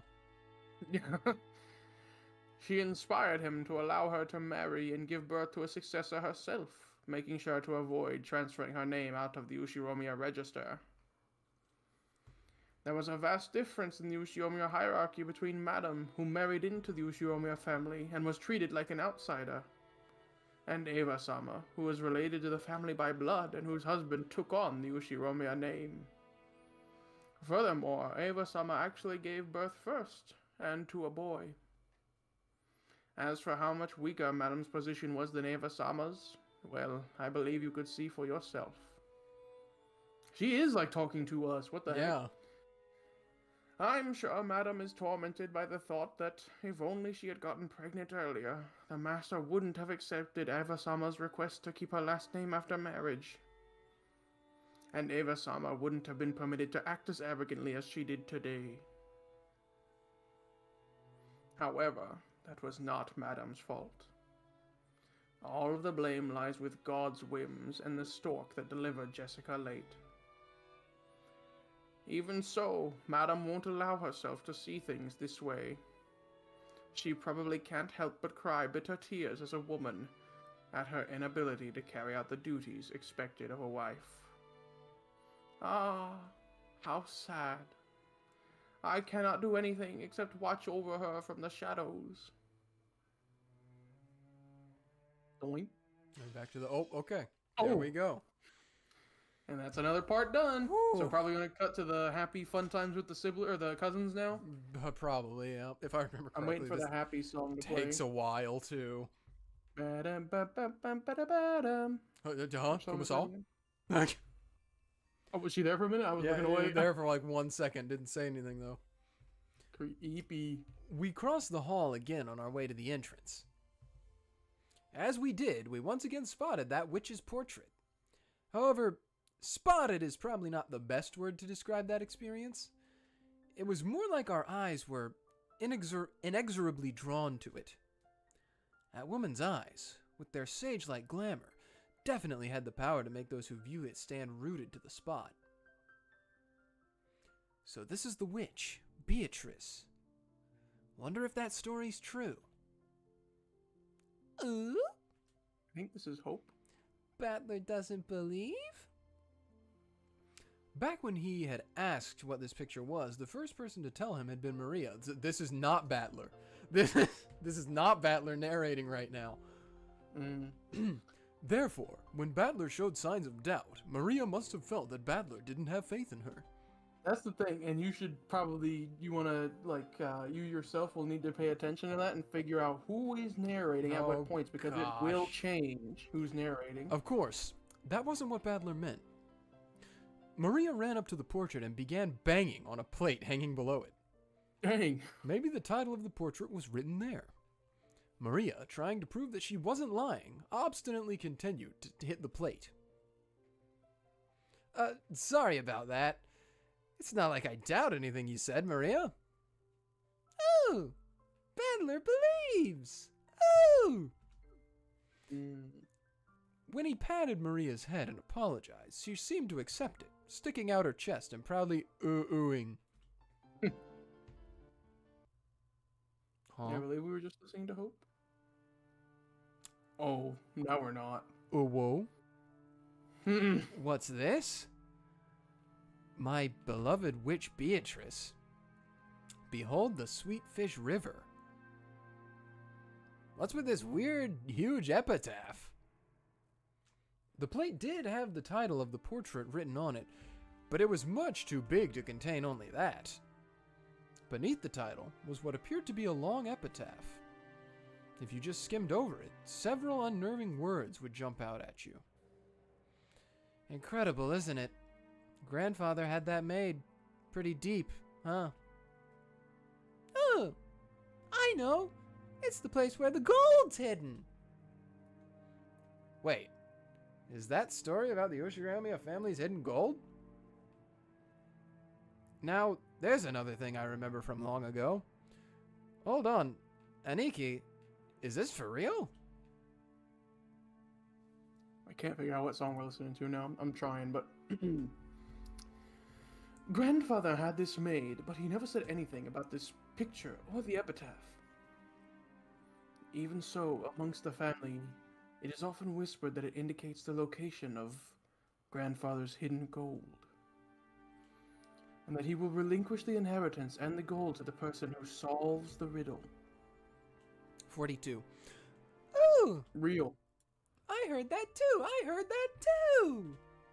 Lots and lots of gold! Well, I think I found the song. something like that. Something like 10 metric tons of gold bars. I think it's fake, though. Ooh. Still, when you read about it in an epitaph like this, it almost seems real. I think I already explained Grandfather's upbringing, but let me also mention the Ushiromiyas family's legend of the gold. Grandfather succeeded the Ushiromiyas family after it was destroyed in the Great Kanto earthquake. You remember that? You remember when I explained that for like 30 minutes earlier? And by successfully riding the stormy seas after the war, he managed to accumulate great wealth. Sorry, what? I found the name of the song we're listening to, this eerie tome. It's called Sukashiori. And that's the whole name for it. I tried to translate it, and the best thing I'm getting is water lily, but I'm not sure if that's the same kanji. So, there you go. That much of the story everyone knows. However, this is where the strange part begins. Part of it involves Grandfather's black magic obsession, so its credibility is extremely low, but, well, wait until the end before you doubt or make fun of it. After the war, Grandfather correctly predicted that the future would hold what the future would hold and won in a huge gamble, accumulating a vast store of wealth. Yep. But there's a mysterious legend about how he gained his initial funding. Grandfather came from a branch family and had no connections in the business world or the financial world. Yup. Even though he later built his connections with the occupying forces, he supposedly started as a nameless person who hadn't yet gained anyone's trust. Yup. It takes trust to gather money. There's no way anyone would lend money to someone they didn't trust. How did Grandfather, who had no reputation at all, manage to obtain his first vast chunk of funds? When asked that question, Grandfather supposedly answered like this. Oh boy. And me? Go for Yeah. it, yep. On a certain day, I encountered the golden witch Beatrice. Grandfather then went on and on about his continuing research into alchemy and techniques for summoning demons in order to become a great magician. Old sky. And then the entity summoned as a result of the demon calling ceremony was the Golden Witch Beatrice. He then apparently made a contract by which he would receive fortune and honor in exchange for his own soul. The witch then granted Grandfather 10 tons of gold. Grandfather used this gold as collateral to prepare a vast quantity of funds, which he then used to multiply his wealth many times over and revive the Ushiromiyas family. Dude, I'm just reminding. So again, audience members, if you may recall, we mentioned at the very, very beginning of this Let's Play, I have finished the story. Levi has not. He finished this one, Legend of the Golden Witch, chapter 1, but he's not finished all of it. I've done the whole dang thing, and I'm just remembering how all of this falls together, and it's blowing me away again. Anyway, sorry, continue. It seems that this story is so old that even our parents were told it when they were still children. And they're old! No. True. So back when our parents were young, they explored this island in all sorts of ways, believing the gold grandfather had received from the witch might be hidden somewhere. Mm-hmm. However, since there was the danger of them getting lost in the abandoned forest, grandmother began to spread the story that the witch lived in the forest and approaching it was forbidden. Mm-hmm. I remember that old story. When we were little, we also went all over the island searching for treasure after our parents told us about it. Didn't we get lost in the forest once and then start crying until some of the servants found us? Our parents got so mad. Dang, that takes me back. We sure were idiots, weren't we? You were children. After all, grandfather only bought this island after using those funds to get rich, right? That means he must have had the gold before coming here. There's no way the gold's on this island. That's not necessarily so. Maybe the gold was hidden on the island from the beginning, and he bought the whole island just to ensure that it'd be his and his alone. There was a whole 10 metric tons of it, right? It seems more realistic that he'd try to secure the place where it was hidden rather than try to move it all. This epitaph was made 2 years ago, and since grandfather wrote it himself, yeah, it does make the legend of the gold seem more believable. The so-called witch's gold that revived the Ushiromiyas family weighed 10 tons. I got The Golden Witch's blessing. Oh, so only I heard it because you weren't muted on Discord. Gotcha. Yep. I see. I understand. The On his so-called shoulders. witch's gold that revived the Ushiromiyas family weighed 10 tons. Maybe that's sleeping somewhere, ready to be turned over to whoever can solve grandfather's riddle. Maybe that's why he did it. Maybe. Huh. I guess that sounds like grandfather's style or something. If it's true, that's pretty incredible. The epitaph carved into the plate was very mysterious, with something like a poem or song written on it. That text was incredibly disturbing, filled with the signs of grandfather's black magic hobby. I have to yawn. Not you. Ugh. And its contents were in a truly bad taste. Were in truly bad taste. But it could definitely be viewed as a puzzle which, if solved, might lead to the hidden gold.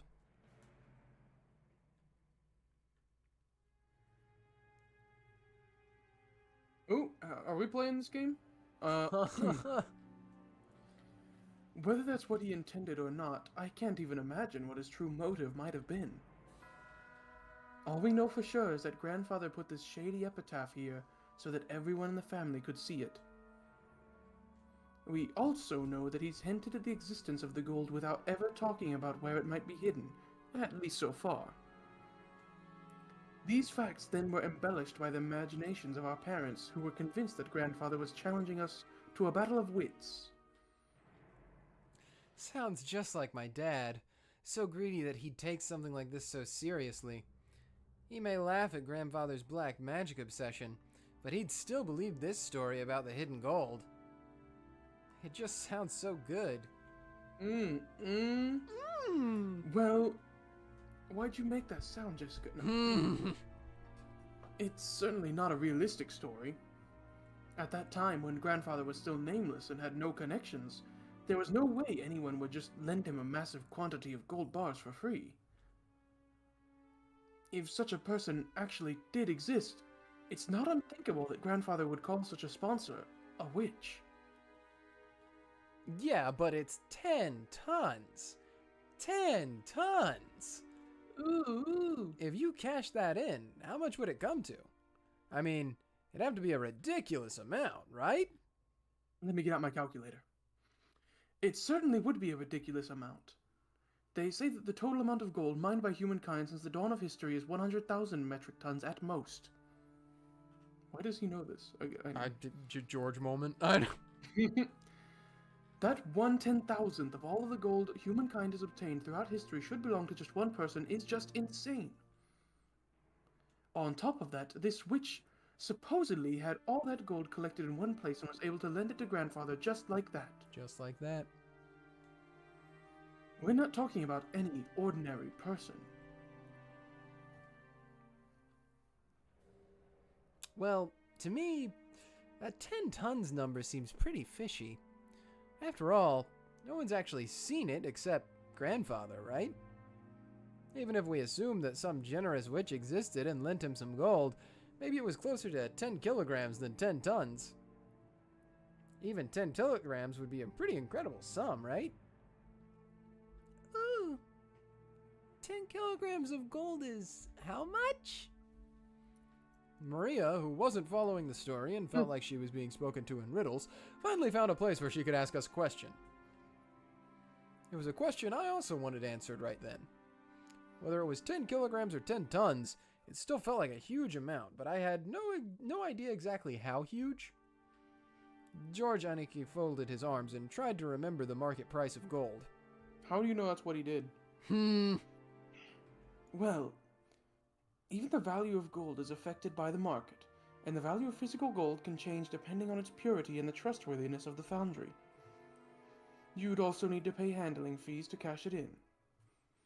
However, that doesn't change the fact that it's a precious metal, and some people estimate that humanity will mine all the world's gold within half a century if gold mining continues at its current rate. Yeah, we're almost there. Woo! Woohoo! Just guessing haphazardly. I think you could expect the price of about 2 million yen per kilogram, so $20,000. Shoo! Whoa!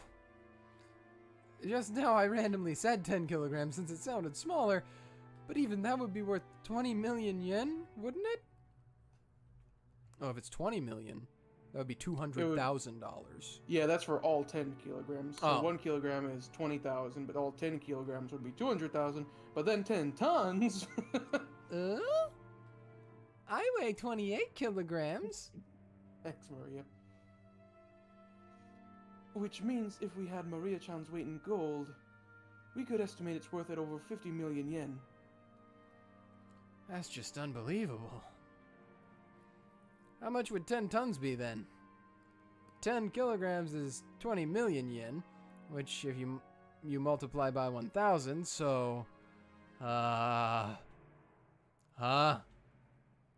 20 billion yen? Which we already knew this. Yep.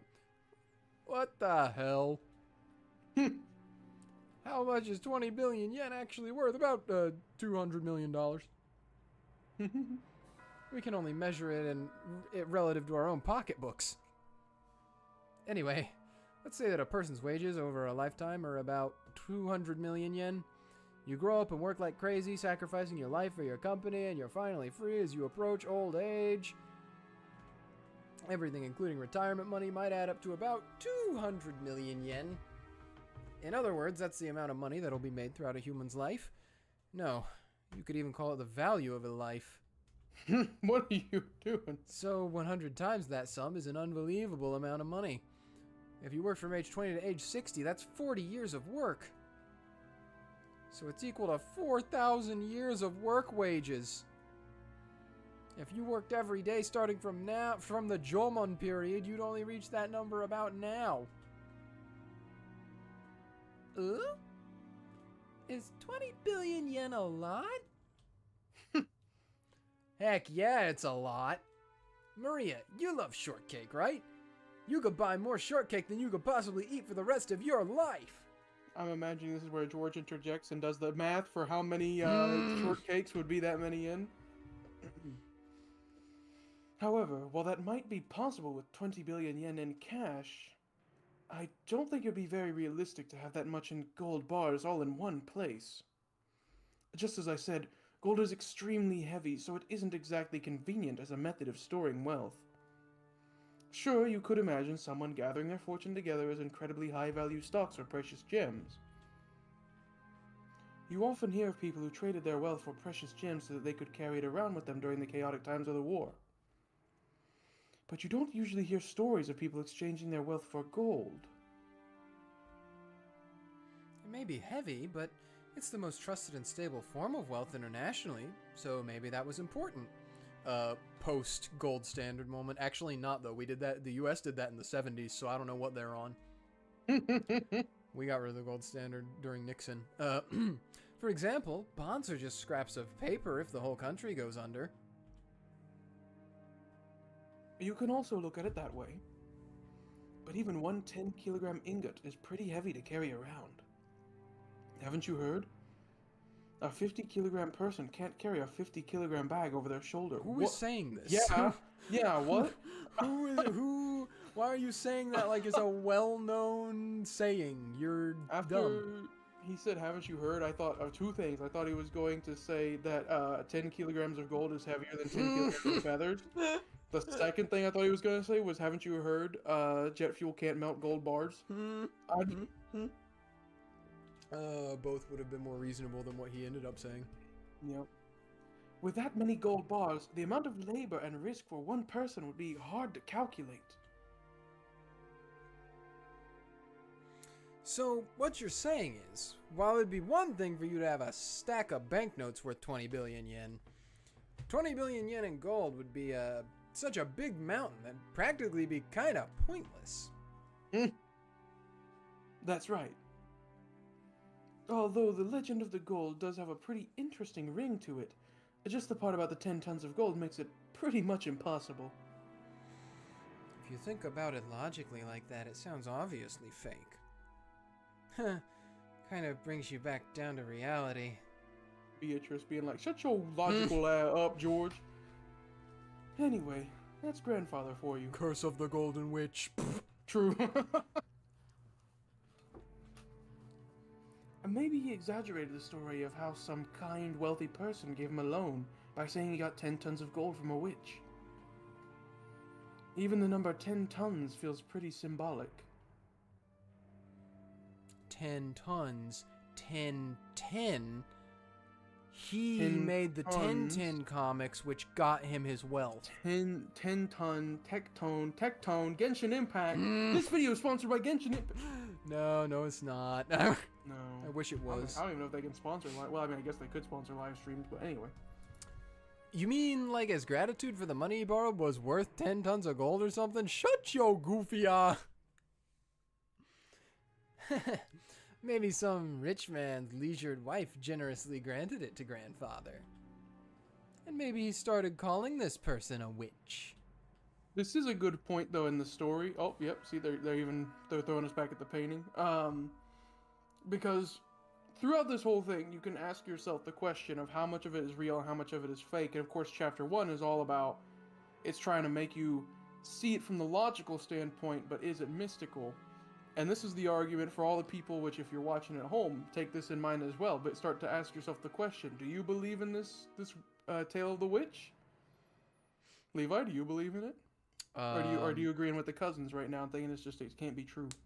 Well, I've played all of part 1. You played all of 1, but still, you know? I've played part of 2 as well, and with the part of 2 that I've played, okay.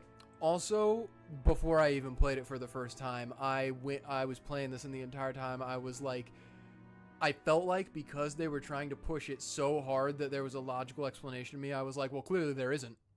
Because they're trying to push it so hard. I was doing the contrarian thing where I was like, the story is pushing it so hard that it's not going to be correct because we are in chapter 1 of 8. No!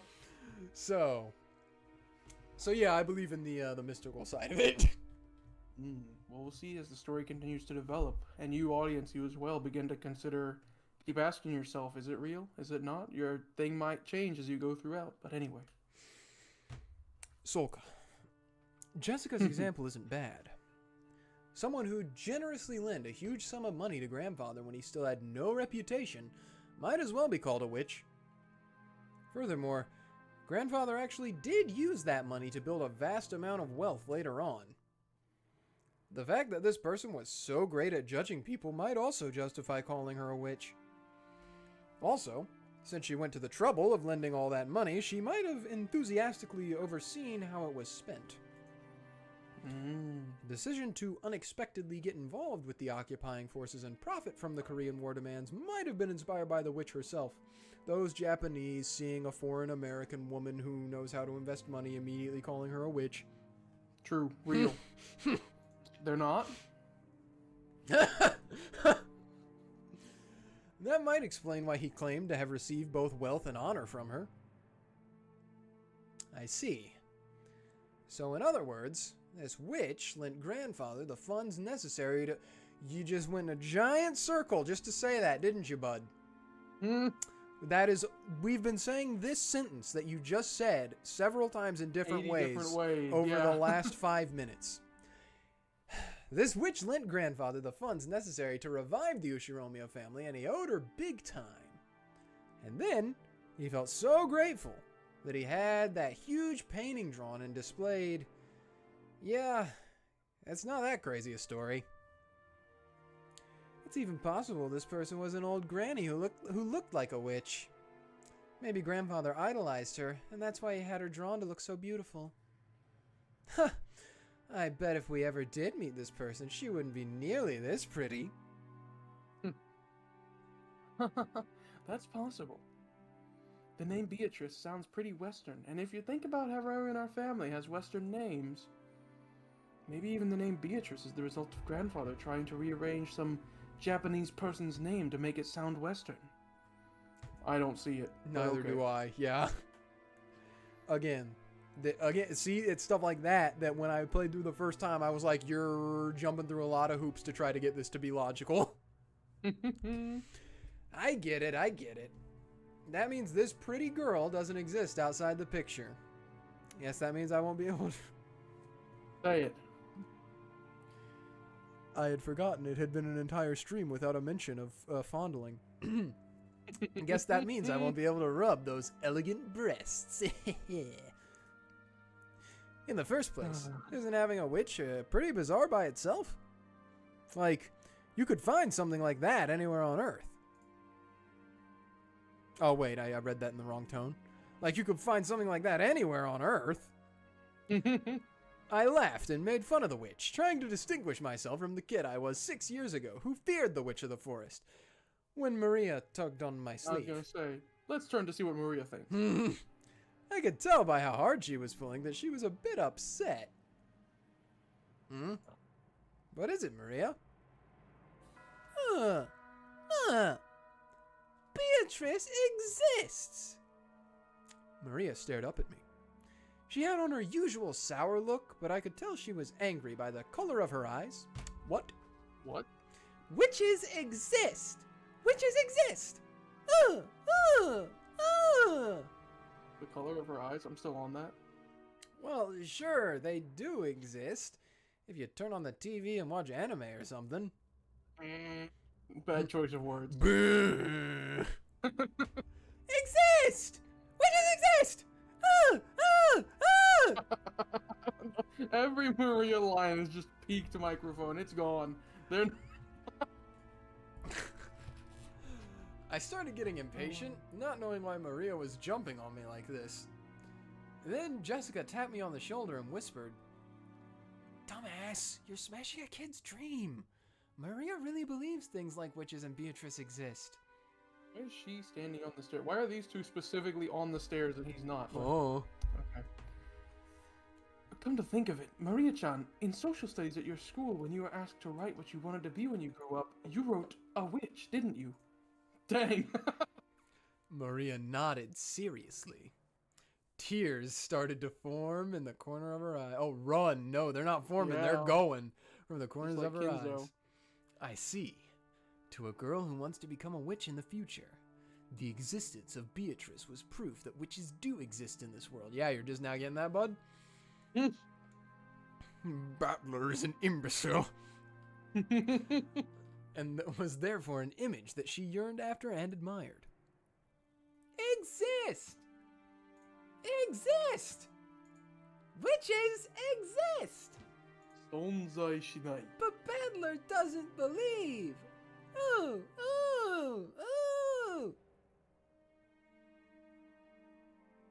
It's okay. Witches do exist. I believe it. George Aniki kneeled down and hugged Maria's head. Watching this, Jessica poked my side. So that's what it is. It's You- like... Bro! Why? Oh my god, okay. I see. Again. I understand. It's like I'm stepping on her dreams or something. Oh, it's almost Oh, as if wait. I were to She place my foot on her dream. Yeah, she wants to be a witch and I'm saying they don't exist? Oh, so I'm ruining her dream. One more time and he might get it. Yeah. It's like Oh. shouting that Santa Claus doesn't exist in front of a child who still believes in him on Christmas Eve. What? What are you talking Imagine about? doing Batman? that. I would love to do that though. No, I wouldn't. But I would, but I wouldn't. I'm having difficulties. I'm not the kind of guy who likes to shatter kids' dreams. Oh, I'm sorry. Oh, I wasn't trying to make fun of your dreams, so I apologize. Beatrice does exist. Even now, she's living in the forest and comes to the mansion every night to peek in and see what everyone's doing. So you shouldn't go into the forest. At night, you mustn't stare into the dark forest. You now might- what about why that part? That's You might get seen by the witch of the forest, Beatrice. After all, grandmother said so. Really?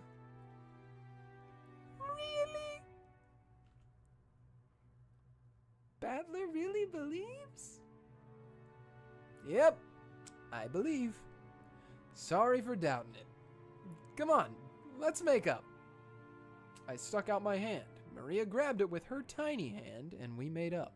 I like to think she has one regular hand and one tiny hand. Maria didn't grumble any more than that, so George, Aniki, and Jessica were relieved. Ooh. Uh-oh. Oh. So this is where all of you were. I was sure you had just left to go to the beach. Shannon-chan, carrying a basket, was surprised to find us all gathered in front of the portrait. This is White Shadow? Ah, Shannon. Yeah, Battler was just really No. stupid and made us stay here for a long time because he couldn't wrap his head around the 10 tons of gold. He kept repeating it over and over again. Well, this is the first time Battler has seen Beatrice's portrait. He was just fascinated by it. He kind of said the same thing, just nicer. Oh, my bad. It's Moonlit Night that we're listening to now. Ah, Anyway. That's right. It certainly is fascinating. Beatrice-sama is truly beautiful. I am sure that she captivated the master. In addition to the patron theory, there's also a theory that she was grandfather's first love. Either way, although it's been several decades since he met her, even now she holds a special place in his heart. Which must mean that he's still captivated by her. sheesh. Sheesh.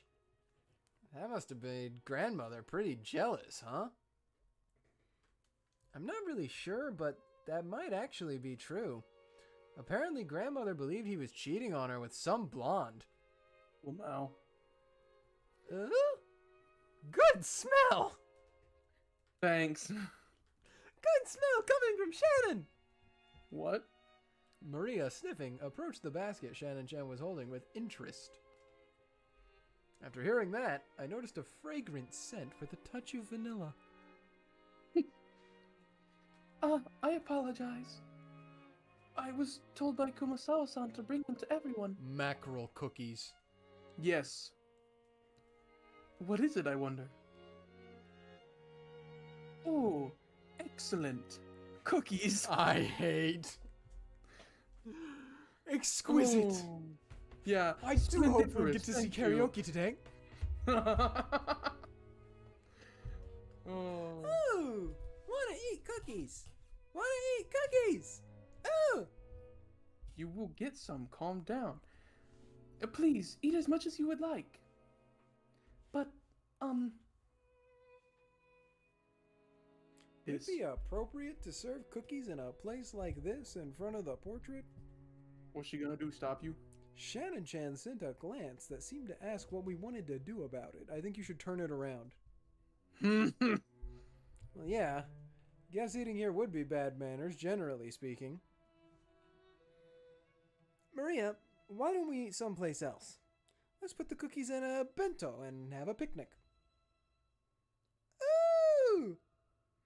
Have a picnic, have a picnic! If we can eat cookies, let's go! Yeah, let's go get some fresh air. We shouldn't stuff ourselves right in front of the witch.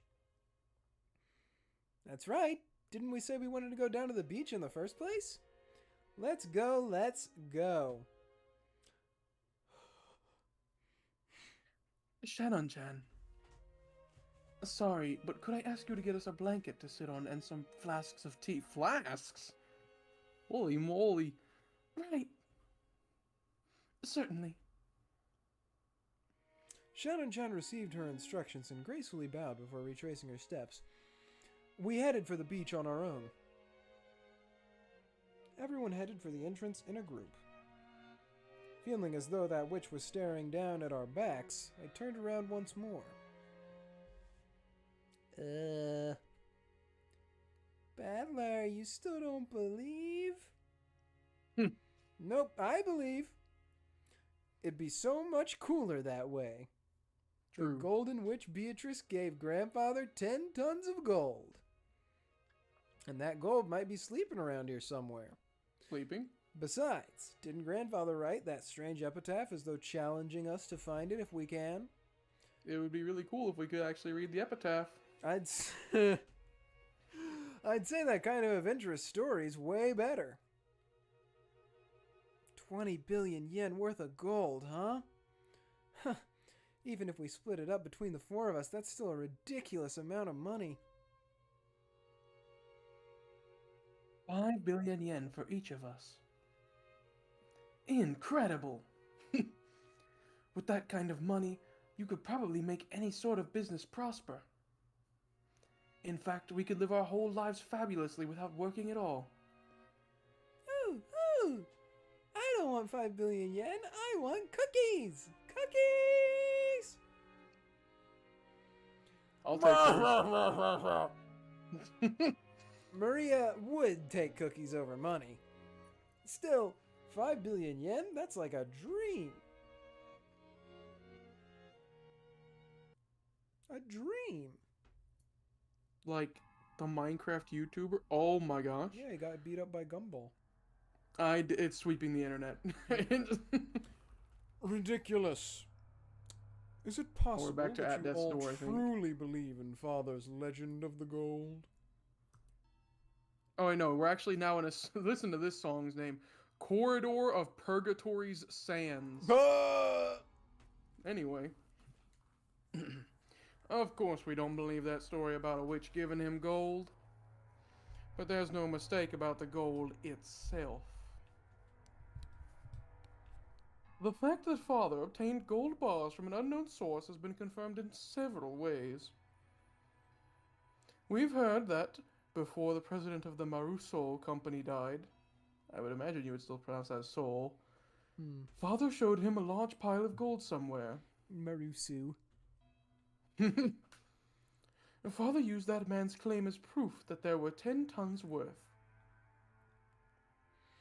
That's just the nonsense of a senile old man. Along with Father, he was just fabricating a story. You can't take it seriously. If that gold didn't exist, he wouldn't have been able to gather so much funding. Before the president died, he was a person with such a sincere personality that he earned the respect of many in the business world.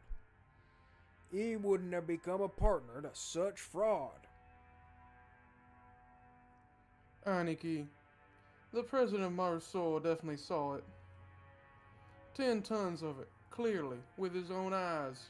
Even more, Dad let the president take one ingot at random and have it examined.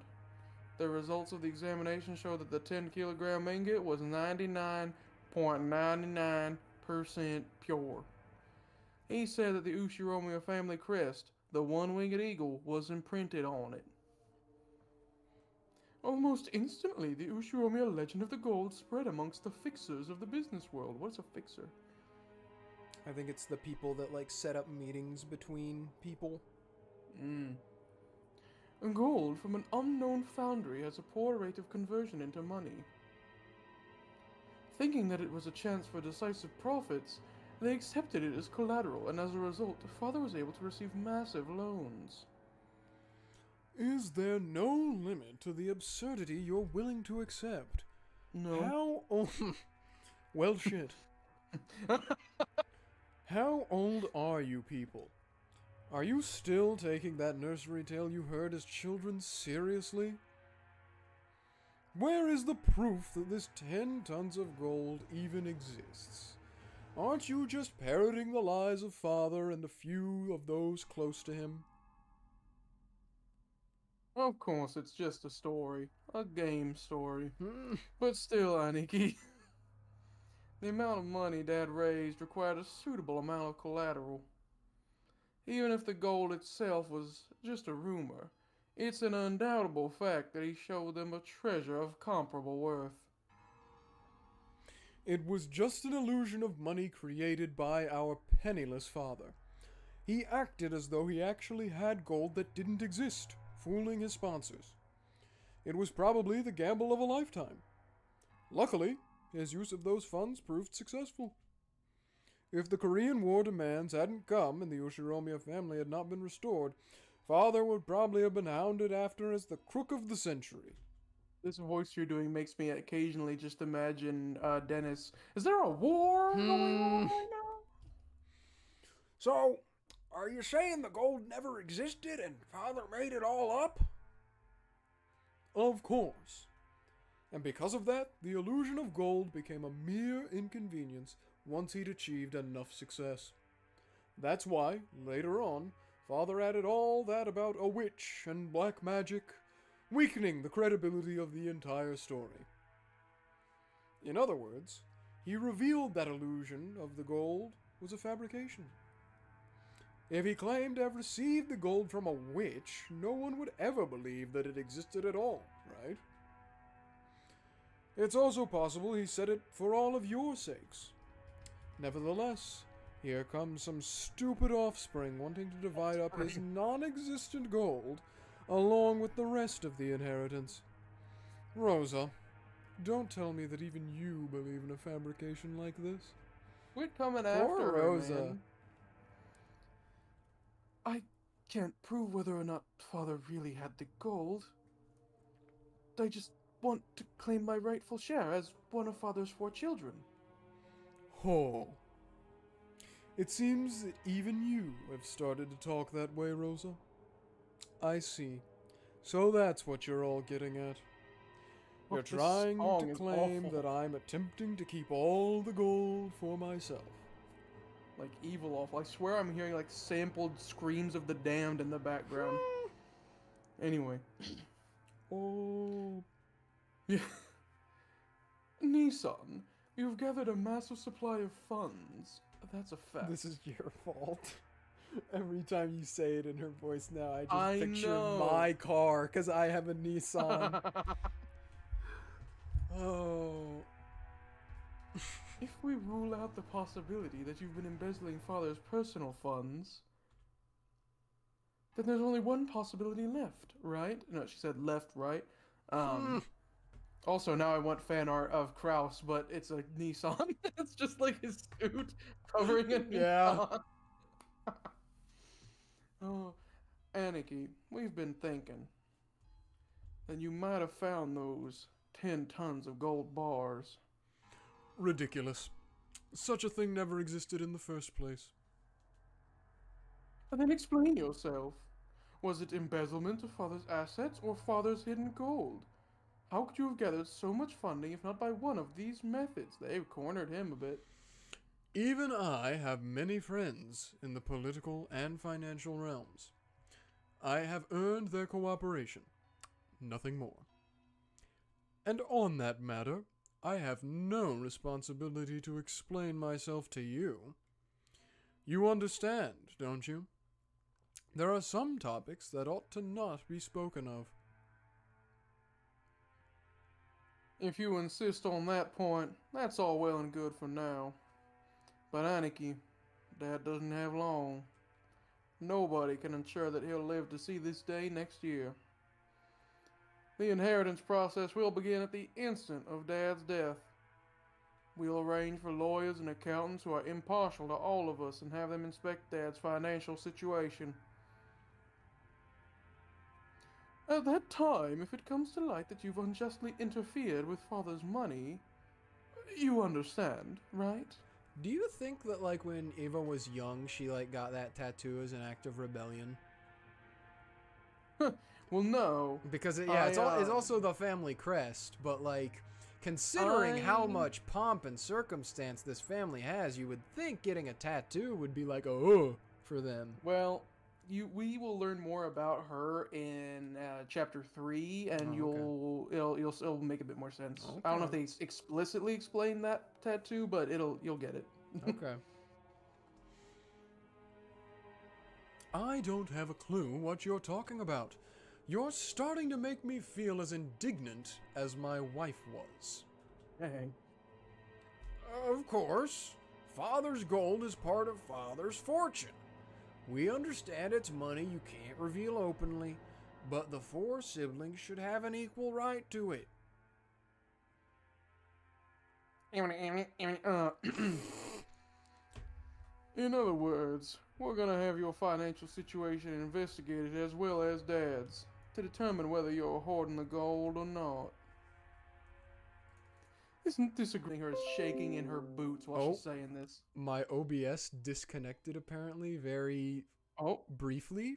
I see that. The stream's back from what I can see. Yeah, it disconnected and immediately reconnected, so I don't think we lost OBS much. moment. But okay. But yes, I'm imagining her saying this shaking in her boots. I'll reread just in case. That's right. Kraus Nissan, you are the one who's dodging the issue. If you were guiltless, you could just prove that you are in the right, but you aren't even trying to do so. Oops, However, all Aniki, Pertuset screen. Yeah, true. We still have to consider your position here. As Dad's representative, you're probably bearing a larger share of the burden than we are. We've been living terribly relaxed lives until now, so it wouldn't be fair for the rest of us to complain without taking your efforts into account. Oh. He keeps doing that. It seems you cannot make up your mind on whether to flatter me or slander me. Please, get to the point. Basically, randomly investigating nitpicky aspects of Father's wealth seems like a pretty crude way to go about it. As you said, Kraus-Nissan, there may have been movements of money that are difficult to explain. We've come to consult with you today while fully aware of that point. Both sides stand to gain from talking about... Oh, sorry, the apostrophes confused me. Both sides stand to gain from talking about this now. A consultation. Oh. Man out here thinking he Dio. Yeah. If they ever revamped the anime and did a proper one, I think I would want Takahita Koyasu to play Kraus. Mm. Yeah, probably. He'd be the best fit for it. Anyway. When the inheritance is divided, you'll be rewarded for your years of hard work taking care of Dad by an agreement that's generous in your favor. And don't misunderstand us, Nissan. We aren't saying that we'll abandon our rights, but when we make our claim for what we deserve, we might as well offer a generous understanding for your position, and that's what we mean. In other words, if you accept our conditions, then when the inheritance is divided, we'll leave the investigation of Father's financial situation to you, Kraus-Nissan. All of the siblings from Eva downward suspected that Kraus was trying to steal their father's wealth. So, Letting Kraus report the state of the wealth was extremely contradictory and a huge concession. If, as they claimed, Kraus was actually embezzling money, Kraus would be able to hide that fact. Besides which, it'd be possible for him to control the distribution of the inheritance in a manner favorable to himself. Kraus, realizing that this sounded too good to be true, couldn't help but feel suspicious. He couldn't help but worry about what they'd ask for in exchange. Oh. After mistrusting me completely, you now say that you're willing to restore your confidence in me as the eldest sibling. So, what is it you want in return? Money. And just what we deserve as siblings. You aren't the kind of person who'd steal Dad's property, but you also aren't being financed by some patron. Considering all that, there is a certain explanation that'd satisfy the rest of us. Nissan, you found 10 tons of gold and used that as collateral to gather some funding. You're a little muffly. I don't know. Shoot past it. Yes, just like Father did in the past, right? If that's the case, there won't be any funny business in Father's finances. You've always been a good son, looking after Father. Why'd we mistrust a person like that? You're being so roundabout, I can barely understand you. Please, speak in clearer and more practical terms. Our first condition. Aniki, you must admit that you found Dad's gold. Are you asking me to admit I possess gold that doesn't exist? Our second condition. You will acknowledge that each sibling has a right to a share of the gold, and you will pay out those shares. How foolish. With that non-existent 20 billion yen of gold, that would be 5 billion yen per person. Are you telling me to pay a total of 15 billion yen? Ridiculous! Keep listening till the end. We know that much money can't just pop up out of nowhere. We're not asking you to make an impossible deal. Of course, regarding the portions of the gold, we plan to reward you plenty for your hard work until now. Our third condition. The portion of the gold to the one bearing the title of successor to the Ushiromiyas family will be 50%. The remainder will be considered the fair share for the siblings and divided up. I was reading it like it's a Yeah. commercial I got side you. effect. I got you. Yeah, I understood. Of course, this also includes you, across Nissan. I thought of Honkai Star Rail of 5, 3 must pay the price. Of the 20 billion, 12.5 billion will go to Aniki. 2.5 billion will go to Ava Nason. 2.5 billion will go to me. And 2.5 will go to Rosa. That division scheme makes me so grateful I could cry. So you're saying for the sake of the gold that doesn't exist, I must pay you 7.5 billion yen. Yup. What's wrong? Nissan, your share is 5 times the size of ours. These are such good terms, I'd be jumping for joy.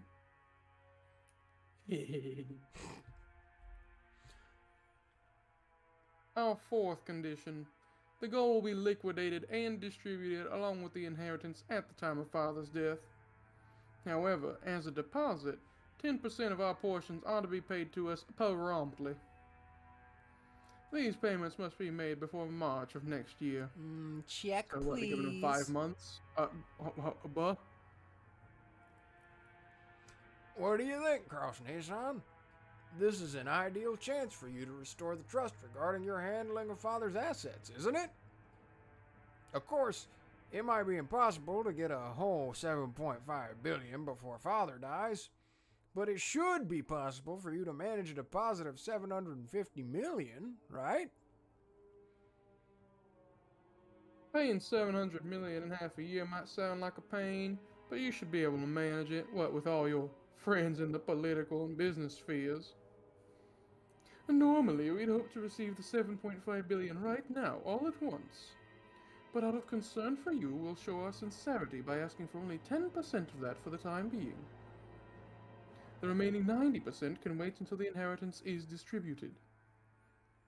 See? Even you'd be capable of managing a mere 10% to show your sincerity. So you're trying to sell me the right to assess father's financial situation for 750 million yen. How impressive. You all certainly have grown. To think that I'm now the one being offered deals. Nissan, if you accept these terms, the rest of us siblings will leave the investigation of father's assets to you. However, the results of that investigation will be subject to scrutiny. It's only natural, right? We'd be so sad if you managed things so that our 7.5 billion share shrank. Seeing share shrank really messed with me. Shawshank. Yeah. We'll avoid complaining as a general rule. I hit my desk. Sorry, Kraus. Just make sure you do it neat and tidy.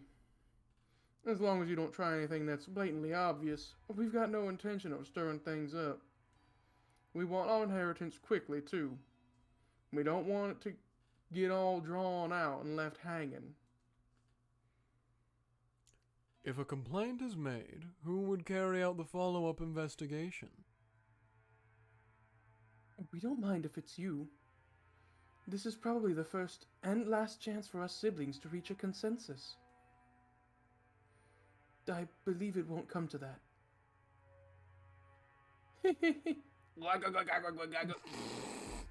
Looks like even you can speak up now and then, Rosa. By this point, it's obvious that Kraus wasn't at all trusted as the oldest sibling, so there's no need to go into detail. You've gone into plenty of detail already. A little bit of detail, yeah. Yeah. The formerly tyrannical oldest brother has always abused his privileges and violated the other siblings' shares. It was in response to this that the other three, now adults, were finally teaming up and striking back for the first time. They've been adults for much longer than just now. They just got the idea to be like, wait, what if we put pressure on him together? They've been busy doing like other things. They do this every year. They've been busy. Sorry, but there's more. Our fifth condition. This decision must take precedence over father's will. Later on, we don't want some will to appear and make the decision completely irrelevant. I see that you're very cautious. Then let me ask, if the gold really were found, what would you do? Since you'll be making payments to us for what the gold's worth, the rest of us, really, don't care if we ever see the gold or not. You can think of our share as an advance payment.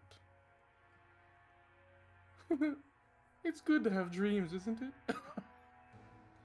You plan to turn this island into a resort, right? You might stumble upon the gold by chance during construction.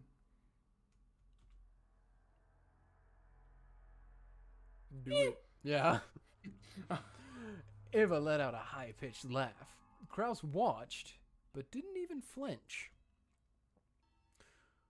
Let me add a seventh condition before I accept. The last one was the fifth? Is he stupid? Am I crazy? Wait. Yeah. Wait.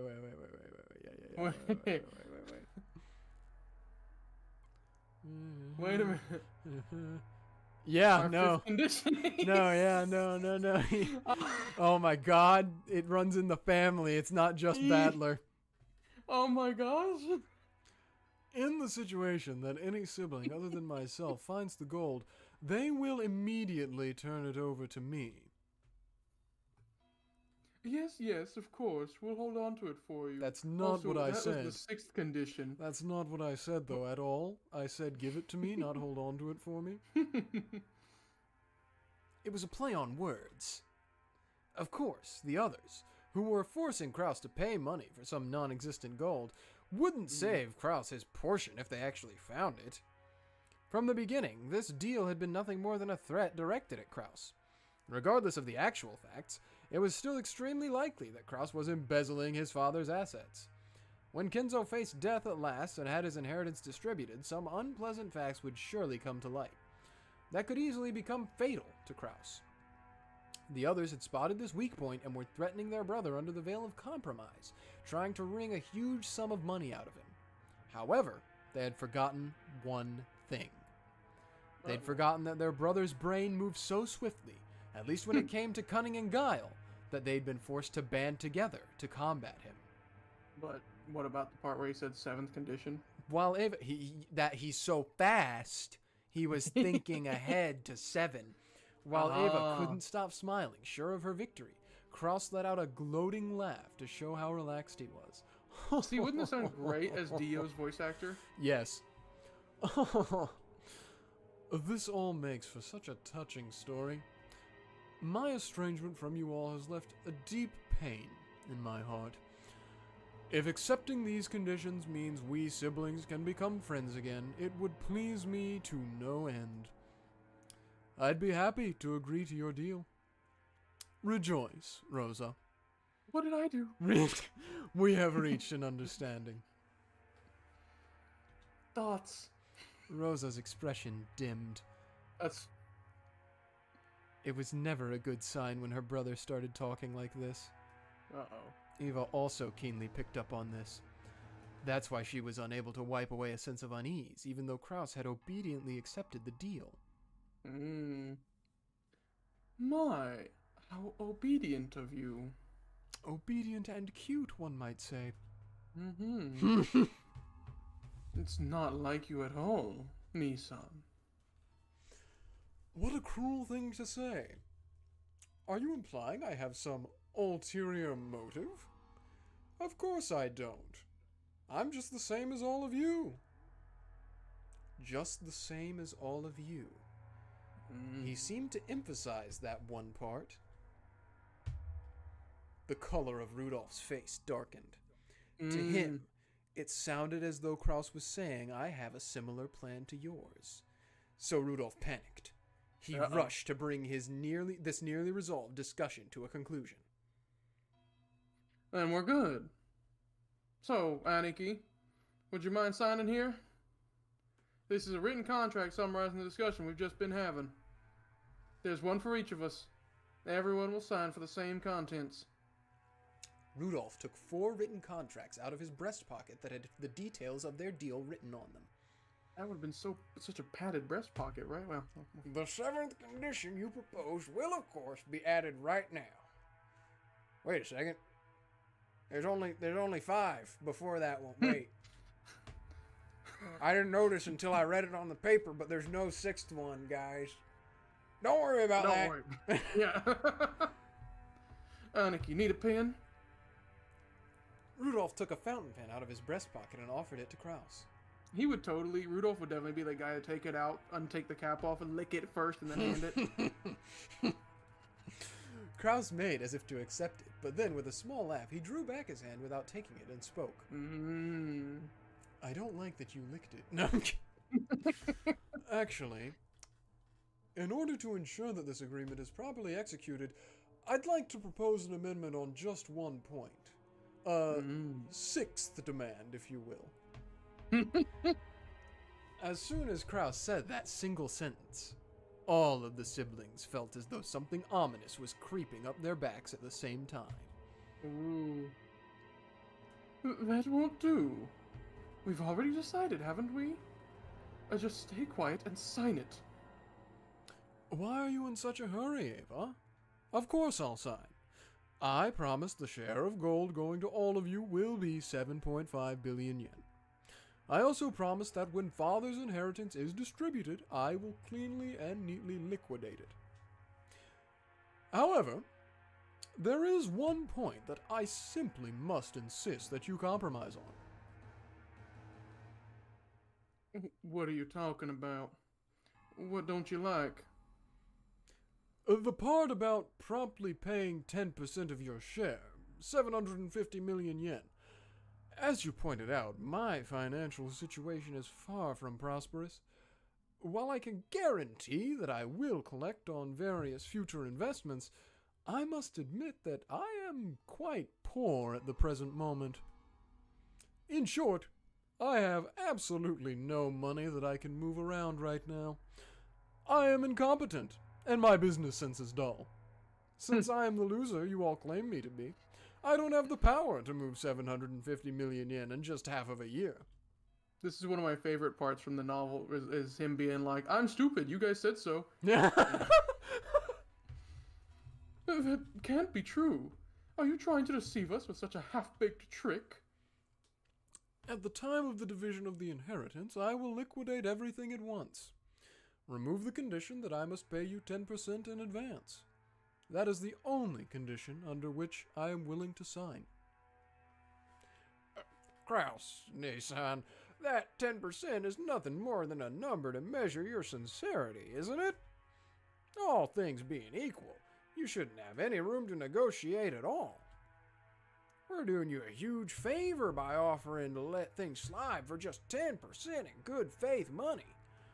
Now that we've explained that, you rejected our offer would seriously damage our trust and relationship, right? Hideyoshi had a humble expression on his face and was rubbing his hands together. But his eyes weren't calm at all. Kraus had already seen through to the shadow in the depths of those eyes. Oh, holy moly. Why are you all in such a rush? Or could it be that you're afraid of something? Rosa, won't you tell me alone? Secretly, so the rest of the siblings can't hear. It's not as though I... Quit it, Aniki. All we're asking is whether you're gonna sign or not. Just forget about making any strange deals or any other suspicious moves. Oh. You say I have no room to negotiate? Are you trying to claim that I am in a weak position, which therefore puts us in an unequal relationship? Shivers began to crawl up Rudolph's back. He began to feel himself getting overwhelmed by the height of his brother's completely insurmountable wall, and the long shadow that had existed since they were children. Shouldn't deals be made between those on even footings? From my perspective, this deal will help restore the long-lost trust of my younger siblings and deepen the love between us. It's an old problem that's been eating at me, and one I would prefer to resolve as soon as possible. I would be overjoyed if we could resolve it today. However, it seems I'm not the only one who'd be quite glad to close the deal quickly. Am I wrong? Kraus stared at each of his siblings. They avoided his gaze with animal-like instinct. Only Hideyoshi was slow in avoiding it, so he was caught by Kraus's gaze. Uh-oh. Hideyoshi-san, I hear your company has been doing extremely well lately. At a brisk pace, it went public, and both its track record and its stock prices have soared. I am truly jealous. We aren't here to talk about my husband. However, it is unfortunate that you have neglected your stockholders. It's even more unfortunate that you were unable to solidify your base when you became stock listed. Before you realized it, some bad-natured colleagues of yours had bought up a huge share of your company's stock, right? How could you know about that? The same way you knew about me. If it's possible to collect evidence proving that no one would offer a loan to me, then it's possible for me to collect evidence on you. Is it really so unexpected as that? Kraus grinned broadly. In contrast, Hideyoshi's face was rapidly turning pale. Yo. Hideyoshi's company was a restaurant chain, management company that he'd started from nothing. Oh, here we go. This is the all the reasons why they need a large sum of money right now. Yeah. Thanks to Hideyoshi's management efforts, the company had achieved success repeatedly, expanding its range, and a petition to make it a stock listed company had recently succeeded. See, that's where your problem. You made it public. Shouldn't have made it public. The greatest advantage of being in the stockholding system is that you can sell stock certificates and gain a large amount of financing. That amount tends to be far greater than a business's normal profits. So, this is an extremely effective way to gather massive funds to expand a business even further. However, in exchange for financing the company, the stockholders gain certain rights. They're given rights that allow them to observe and guide the company they're invested in, leading to profits even greater than their original investments. This right is guaranteed to the stockholders, and they sometimes use it to dismiss ineffectual management. The right allows them to keep an eye on management and prevent the money they've invested in the company from going to waste. However, if they use it forcibly, they can eject the former management and take over the company. After all, dismissing the management and nominating new management are powers held by the general body of all shareholders. That power is determined by the majority decision of the stockholders, and people who hold more stock get to cast more votes. More you know, kids. In other words, if some person or a group holds a majority of the stock, they can freely chase out the old management and make the president anyone they'd like. If they want, it's also possible for them to make themselves president. Dude. Most companies take various defensive measures to stop malicious people from buying up their stock and threatening their position, like ensuring that lots of stock is bought by those close to them, such as company employees. This is literally 1986. It is, yeah. However, Hideyoshi's company had only recently become stock listed, and he hadn't had enough time to strengthen those defensive measures. Or, maybe Hideyoshi was so engrossed in the management of his company that he couldn't properly understand the dangers of being stock listed. It's hard to say whether he should be viewed as a kind-hearted manager immersed in the work of management, or a foolish manager who had his feet swept out from under him. In other words, there existed some people who wouldn't let him get away with that naivete unscathed. They began repeatedly buying up stock in Hideyoshi's company, rapidly gaining such strength that they couldn't be ignored. They then sent anonymous documents to the shareholders in an attempt to gain control of a majority. The documents read, "The current management continues to make pointless investments and is ignoring the need of the stockholders. Let us force the current management to retire, cut current wasted investments, and let the company be born again as one that gives more back to the stockholders." It is very difficult to make the actual state of the company's management known. The fruits of Hideyoshi's sleepless nights and constant concern for his company were cruelly distorted, and he lost the trust of his stockholders. Thanks to these efforts, this group had almost collected a majority of the company's stock. At that point, even Hideyoshi noticed and started to buy back the stock, but the stockholders realized the company was undergoing an acquisition maneuver, and each demanded a ridiculous price for the shares that Hideyoshi was trying to buy back. They continually tortured Hideyoshi, who had no leeway in the negotiation of the price. One of the certainties of capitalism is that the price will rise when two parties vie for the same thing. And one of the certainties of democracy is that the majority controls everything. So in the end, whoever manages to buy up the most stock wins. Put another way, whoever has the most money wins. Unless Hideyoshi could obtain a large sum of money at this critical time, he would easily lose all he had built so far. Therefore, more than anything else, he wanted a lot of money right now.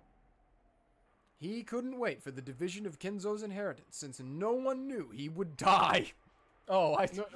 Knew when. Yeah. He would die. I thought they were talking about Hideyoshi. And I was like, huh? The stockholders are gonna kill him? Die. Since no one knew when he would die. And you, Rudolph, Here we go. have been in quite a lot of trouble lately too, haven't you? You always hear people say it's terrifying overseas, but it seems it really is true. American trials are settled quite emotionally. They never hand down generous judgments to foreigners. Weren't you advised by your lawyer that making a settlement with the other party would be more economical in the long run? What's this all about? I forgot you were in the room, honestly. Well, it's just some trouble from work. No big deal. Nothing you can't settle with money. Kyrie immediately guessed the meaning behind the subtle expression on Rudolph's face. Her husband had gotten wrapped up in some kind of trouble without her knowledge, and had been worrying over it alone. That's right. In this world, anything can be settled with money. After all, it could even buy back the broken bonds between siblings. America is very fussy. Beaver booty. Huh? America is very fussy about the violation of rights. But Yeah. with money, anything can be settled. Long live capitalism. Though, rumor has it that the settlement money could be as high as several $1 million. Rudolph had been building a large amount of wealth with a certain type of niche industry. However, a niche is a niche. It definitely wasn't a business exposed to the light of day. An American corporate giant was trying to accuse Rudolph's company of violating their rights. For various reasons, it was thought that victory for Rudolph in this trial would be extremely unlikely, and he was being forced into an all-out surrender. Mm-hmm. But even so, there was a way for this to be resolved with money. If he could just pay that money, it might still be painful, but he'd be able to pick himself back up. But if he didn't pay, he'd lose everything. Mm-hmm. Therefore, more than anything else, oh Lord, he wanted a lot of money right now. right now. Say it again, brother. Rosa, you're a good and noble little sister. You wouldn't want to get yourself involved in a dangerous money game. However, your soft-hearted nature has brought you trouble, hasn't it? In my opinion, becoming a co-signer for anything isn't something one should enter into lightly.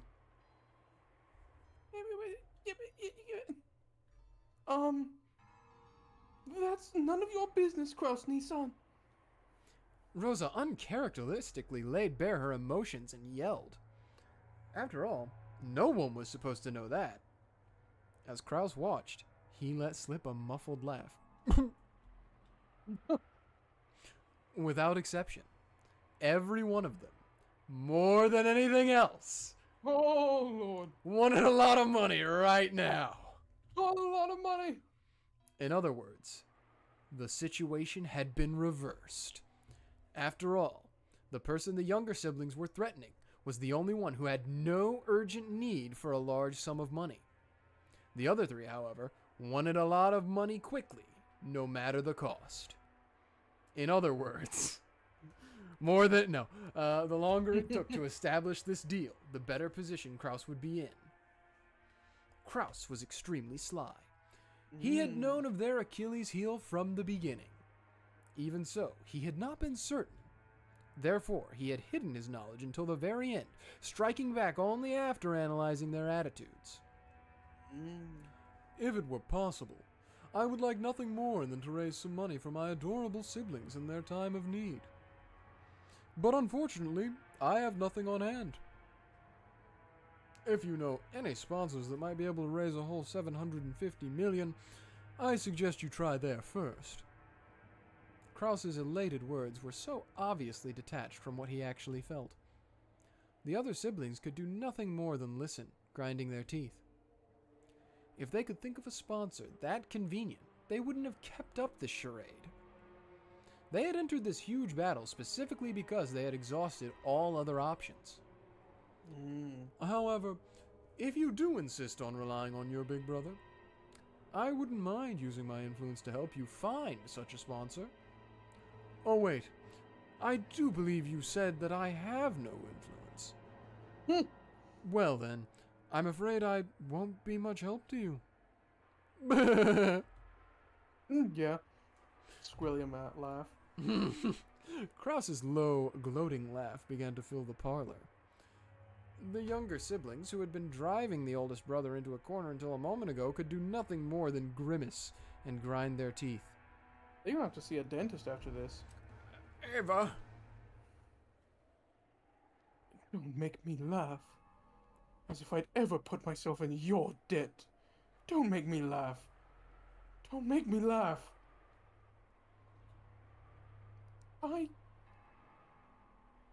If we relied on you, how exactly would you help us?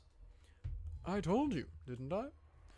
All I can do is find other sponsors for you. Of course, I will negotiate for the highest interest rate possible. Yeah.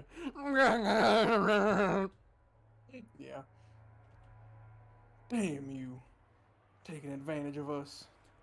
Honey, please calm down. I am calm. I'm extremely cool. I'm not gonna say that one. Bastard! There you go. Kyrie grabbed her husband's hand, but that action made him feel even more pitiful, so Rudolph shook it off. Dang. Kraus laughed as though watching something highly amusing. Yeah, he's going for it, man. In times like these, it certainly would be nice to find Father's hidden gold. If you did, you could split it up into 2.5 billion yen portions right now. How sad, how very sad. How extremely, totally, truly, hopelessly sad. Again, I'm just hearing Dio's voice reading that. Tonight, let us all drink together. As we solve the riddle of Beatrice's epitaph and discover the location of Father's hidden gold. Dang. If we four friendly siblings work together, there is surely no puzzle we can't solve. You'd be surprised. Please. God. Oh, we're gonna get a mirror tap. Mirror break. Get me out of this room.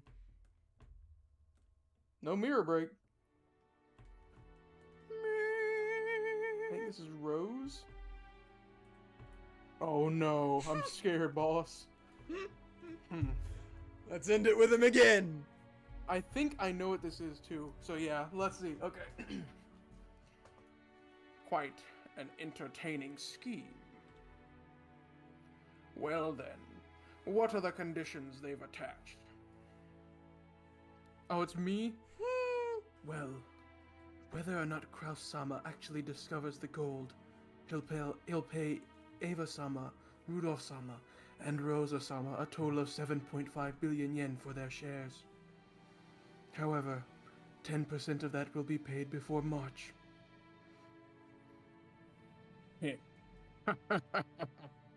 Kraus, you dunce. To think he would have his feet swept out from under him by his younger siblings. Oh wait, there's more.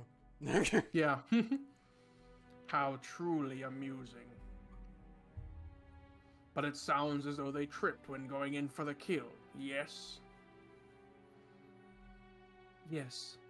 Kraus-sama exposed the fact that Eva-sama and the younger siblings all have an urgent need to get money. Is there even any need to expose such obvious facts? I sometimes wish he was in the conversation with the rest of them, because he would I shut know. all of them down so fast. Yes, you would. That irresolute, incompetent man. What are they doing now? Let me scry real quick. That conversation has been put on hold for the time being. Now, Beatrice on the epitaph is being discussed. Oh, you're muffled again? I don't... Oh, it's fixed? Stupid microphone. Okay, alright. That's why we're getting a replacement one soon. Alright. So, they're trying to solve the riddle and find out where my gold is hidden? Yes. Kinzo set down his spectacles and snorted. Will the miracle be fulfilled first, or will those fools expose the gold first? What a show this will be. At the very moment those fools solve my puzzle, I will suffer utter defeat. They can suck my corpse down to the last fragment of bone. The greed of fools can allow great magic to bring forth a miracle.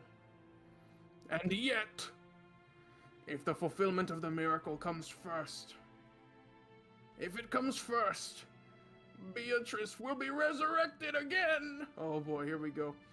The smile I have been chasing half my life will be restored. Oh, Beatrice! Soon will come the sacred night when we shall bet upon a miracle and the game of demons shall begin. I will surely prove triumphant and survive. I'll let you have the lives of all those others. I don't need wealth or honor or assets or gold or anything. All I want is to see your smile one last time. Are we shaking? Oy, oy, oy, oy. Yep. Kinzo choked, apparently in great pain. Kanon got closer and tried to pat his master's back, but Kinzo motioned for him to stop. You know why I went to the trouble of exposing the hidden location of the gold in a place that everyone can see? No. It is because magical power is determined by risk. If the number of people who try to discover Beatrice's gold is great, and the danger of them succeeding is great as well, then the power of magic will bring about a grand miracle if we succeed despite the odds. In other words, magic is a game. It is not the case that the one who performs the best becomes the victor. The victor performs the best, because he has been granted magic. The victor gets the vest. Yeah, I got bleh. Bleh. Do you see? It is similar to how the miracle of life can be granted only after winning against the divine odds of several 100 million to 1. Is this a little difficult for you? My apologies. That's fine. It all comes down to this. I will give all that I have built up to the one who solves the mystery of Beatrice's epitaph. Wealth, honor, gold, and the inheritance of the Ushiromiyas family. Everything that I have established. My children certainly aren't the only ones with the right to attempt to solve this riddle. Anyone who solves the riddle will have the right to gain everything. Even you. Yes. However, I couldn't possibly understand such a difficult riddle. Man, I wish we knew what the riddle was. Same. Of course. I couldn't understand it. No, I wouldn't expect you to. I made it difficult. But you must try to solve it as well. That will form the seed that summons the miracle of my magic. If everyone attempts it and everyone fails, that will be that. However, if the miracles come together and give birth to magical power, it will happen. Beatrice will revive. That is why you must attempt it too. Everyone must attempt it. And in so doing, they will give strength to my magic. Do you understand? Yes. I will try. For a long while, Kinzo repeatedly muttered to himself, agitated and clutching at his head. Kanon stayed where he was, alert and unmoving, until he was given the next order from his master. Kinzo eventually realized this. Very well, leave me. There is a bag of sweets on the liquor cabinet. You can take some with you as a reward, as a treat. I'm fine. I hate the floor. After all, yeah. I am furniture. There it is. There's another one. So furniture doesn't eat sweets? Well, I suppose it stands to reason. In that case, leave me. Yes. Excuse me. Kanon bowed and left the study. As the door closed, a heavy locking noise sounded out. The 400 locks all putting back into place. Yep. Oh, you can kind of hear it there for a minute. Yep. Clink. But it was not the sound of Kanon locking the door. It was the door locking automatically. Ooh. No one... We know! We know this. No one could enter without Kinzo's permission, and once they left, they could not enter again. It was a mechanism that Kinzo, unable to trust his blood relatives, had created to seal himself in his own study and isolate himself from the outside world. He was already unable to trust anyone excepting not the children who shared his blood, but those servants who called themselves furniture. Okay. Nanjo jump scare? Oh. It's Levi. you. Oh, oops, all Levi screen. Mm-hmm. Nanjo-sama, how are you feeling? Genji-san. Oh, it's just that there's no place for me to be anymore. With a bitter laugh, Nanjo turned to face the door to the parlor. That look was apparently enough to tell Genji what Nanjo wanted to say. For the most part, Genji also understood the family situation. It must have made him want to frown, knowing that right now in the lounge, the master he served was being discussed so disrespectfully. But it would have been very difficult to gather that from his indifferent expression. Still, I don't understand. Why did Kinzo-san have something so provocative written, I wonder? Nanjo looked at the portrait of Beatrice. No, he actually directed his gaze beneath the portrait, at the plate with the epitaph. Is it time? I do not presume to understand the master's thoughts. However, I am sure he had a deep reason for doing so. Since long ago, when Kinzo-san played chess, he would always prepare his moves according to some far-reaching judgment. Yes, sometimes even to make moves I couldn't understand. For an average person like me, it was impossible to see through to whatever it was he was planning.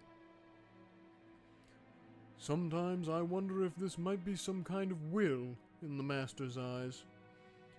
Perhaps he wishes to hand over his wealth and title to the one who can understand it. So, you're thinking he may have wanted the four siblings to work together and solve the riddle? Before some outsider like myself solved it. Kinzo-san may speak of his children in insulting terms, but perhaps he also wants them to repair their relationship. No. It certainly would be heartwarming if, as Nanjo had suggested, this epitaph had been made to repair the siblings' relationship. However, both Nanjo and Genji knew that nothing could be more impossible than this. They'd known Kinzo longer than anyone, and Kinzo trusted them more than his own relatives. But even they could not guess at his true motives. Yawn! The master always says that everyone has the right to try and solve the riddle, even if they aren't a member of his family. What about you, Dr. Nanjo? No. It's a little too difficult a puzzle for this senile old man. Actually, I once wrote this epitaph down on my notebook. Night after night I would try to solve it before going to sleep. But it really is hard. It looks like we might have some free time to relax and consider it before someone comes to get us. What do you say, Genji-san? I am nothing more than furniture in service to the master. Gold and assets are unnecessary to me. My, you're very modest. I imagine that's why Kinzo-san trusts you so much. If so, I am honored. As Nanjo lightly laughed in response, he once again looked at the epitaph. Behold the Sweetfish River, running through my beloved hometown. Here we go. You who seek the Golden Land, follow its path downstream in search of the key. The epitaph on the portrait, called My Beloved Witch Beatrice, goes as follows. Behold the Sweetfish River, running through my beloved hometown. You who seek the Golden Land, follow its path downstream in search of the key. As you travel down it, you will see a village. In that village, look for the shore that two will tell you of. There sleeps the key to the Golden Land. The one who obtains the key must then travel to the Golden Land in accordance with these rules. On the first twilight, offer the 6 chosen by the key as sacrifices. On the second twilight, those who remain shall tear apart the 2 who are close.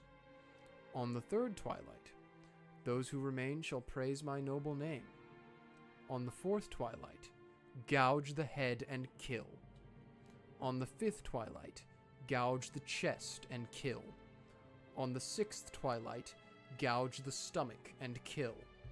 On the seventh twilight, gouge the knee and kill.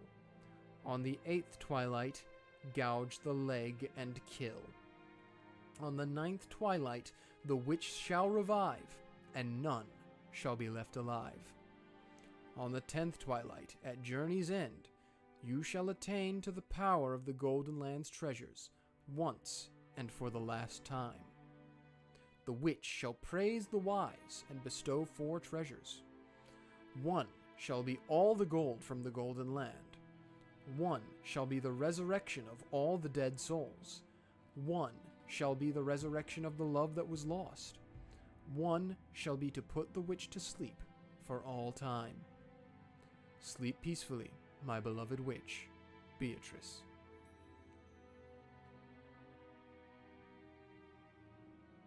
Ding.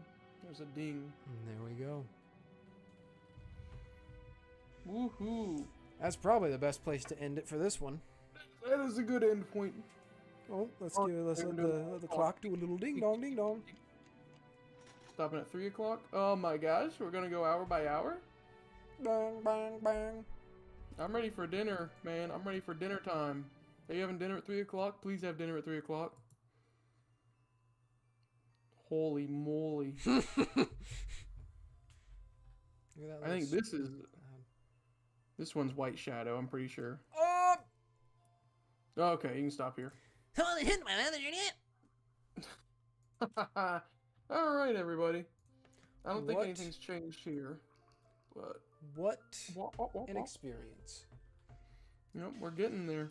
We have so far done, what, about 7 hours of the game total? Something like that, yeah. And we aren't even close to the end of episode 1 yet. No, we're not even through the first night of their time on Rokkenjima. Whew. I've forgotten just how long this really is, but... Yeah. Oh, I swear there was other stuff in tips by now, but... Oh, well, we have the epitaph there now. Yep. To look back on. There's that, I guess. Yep. Sleep peacefully, my beloved witch Beatrice. All So that's right. where we'll have to start. That's the beginning. Now, we are not going to do anything else this week for streaming. Nope.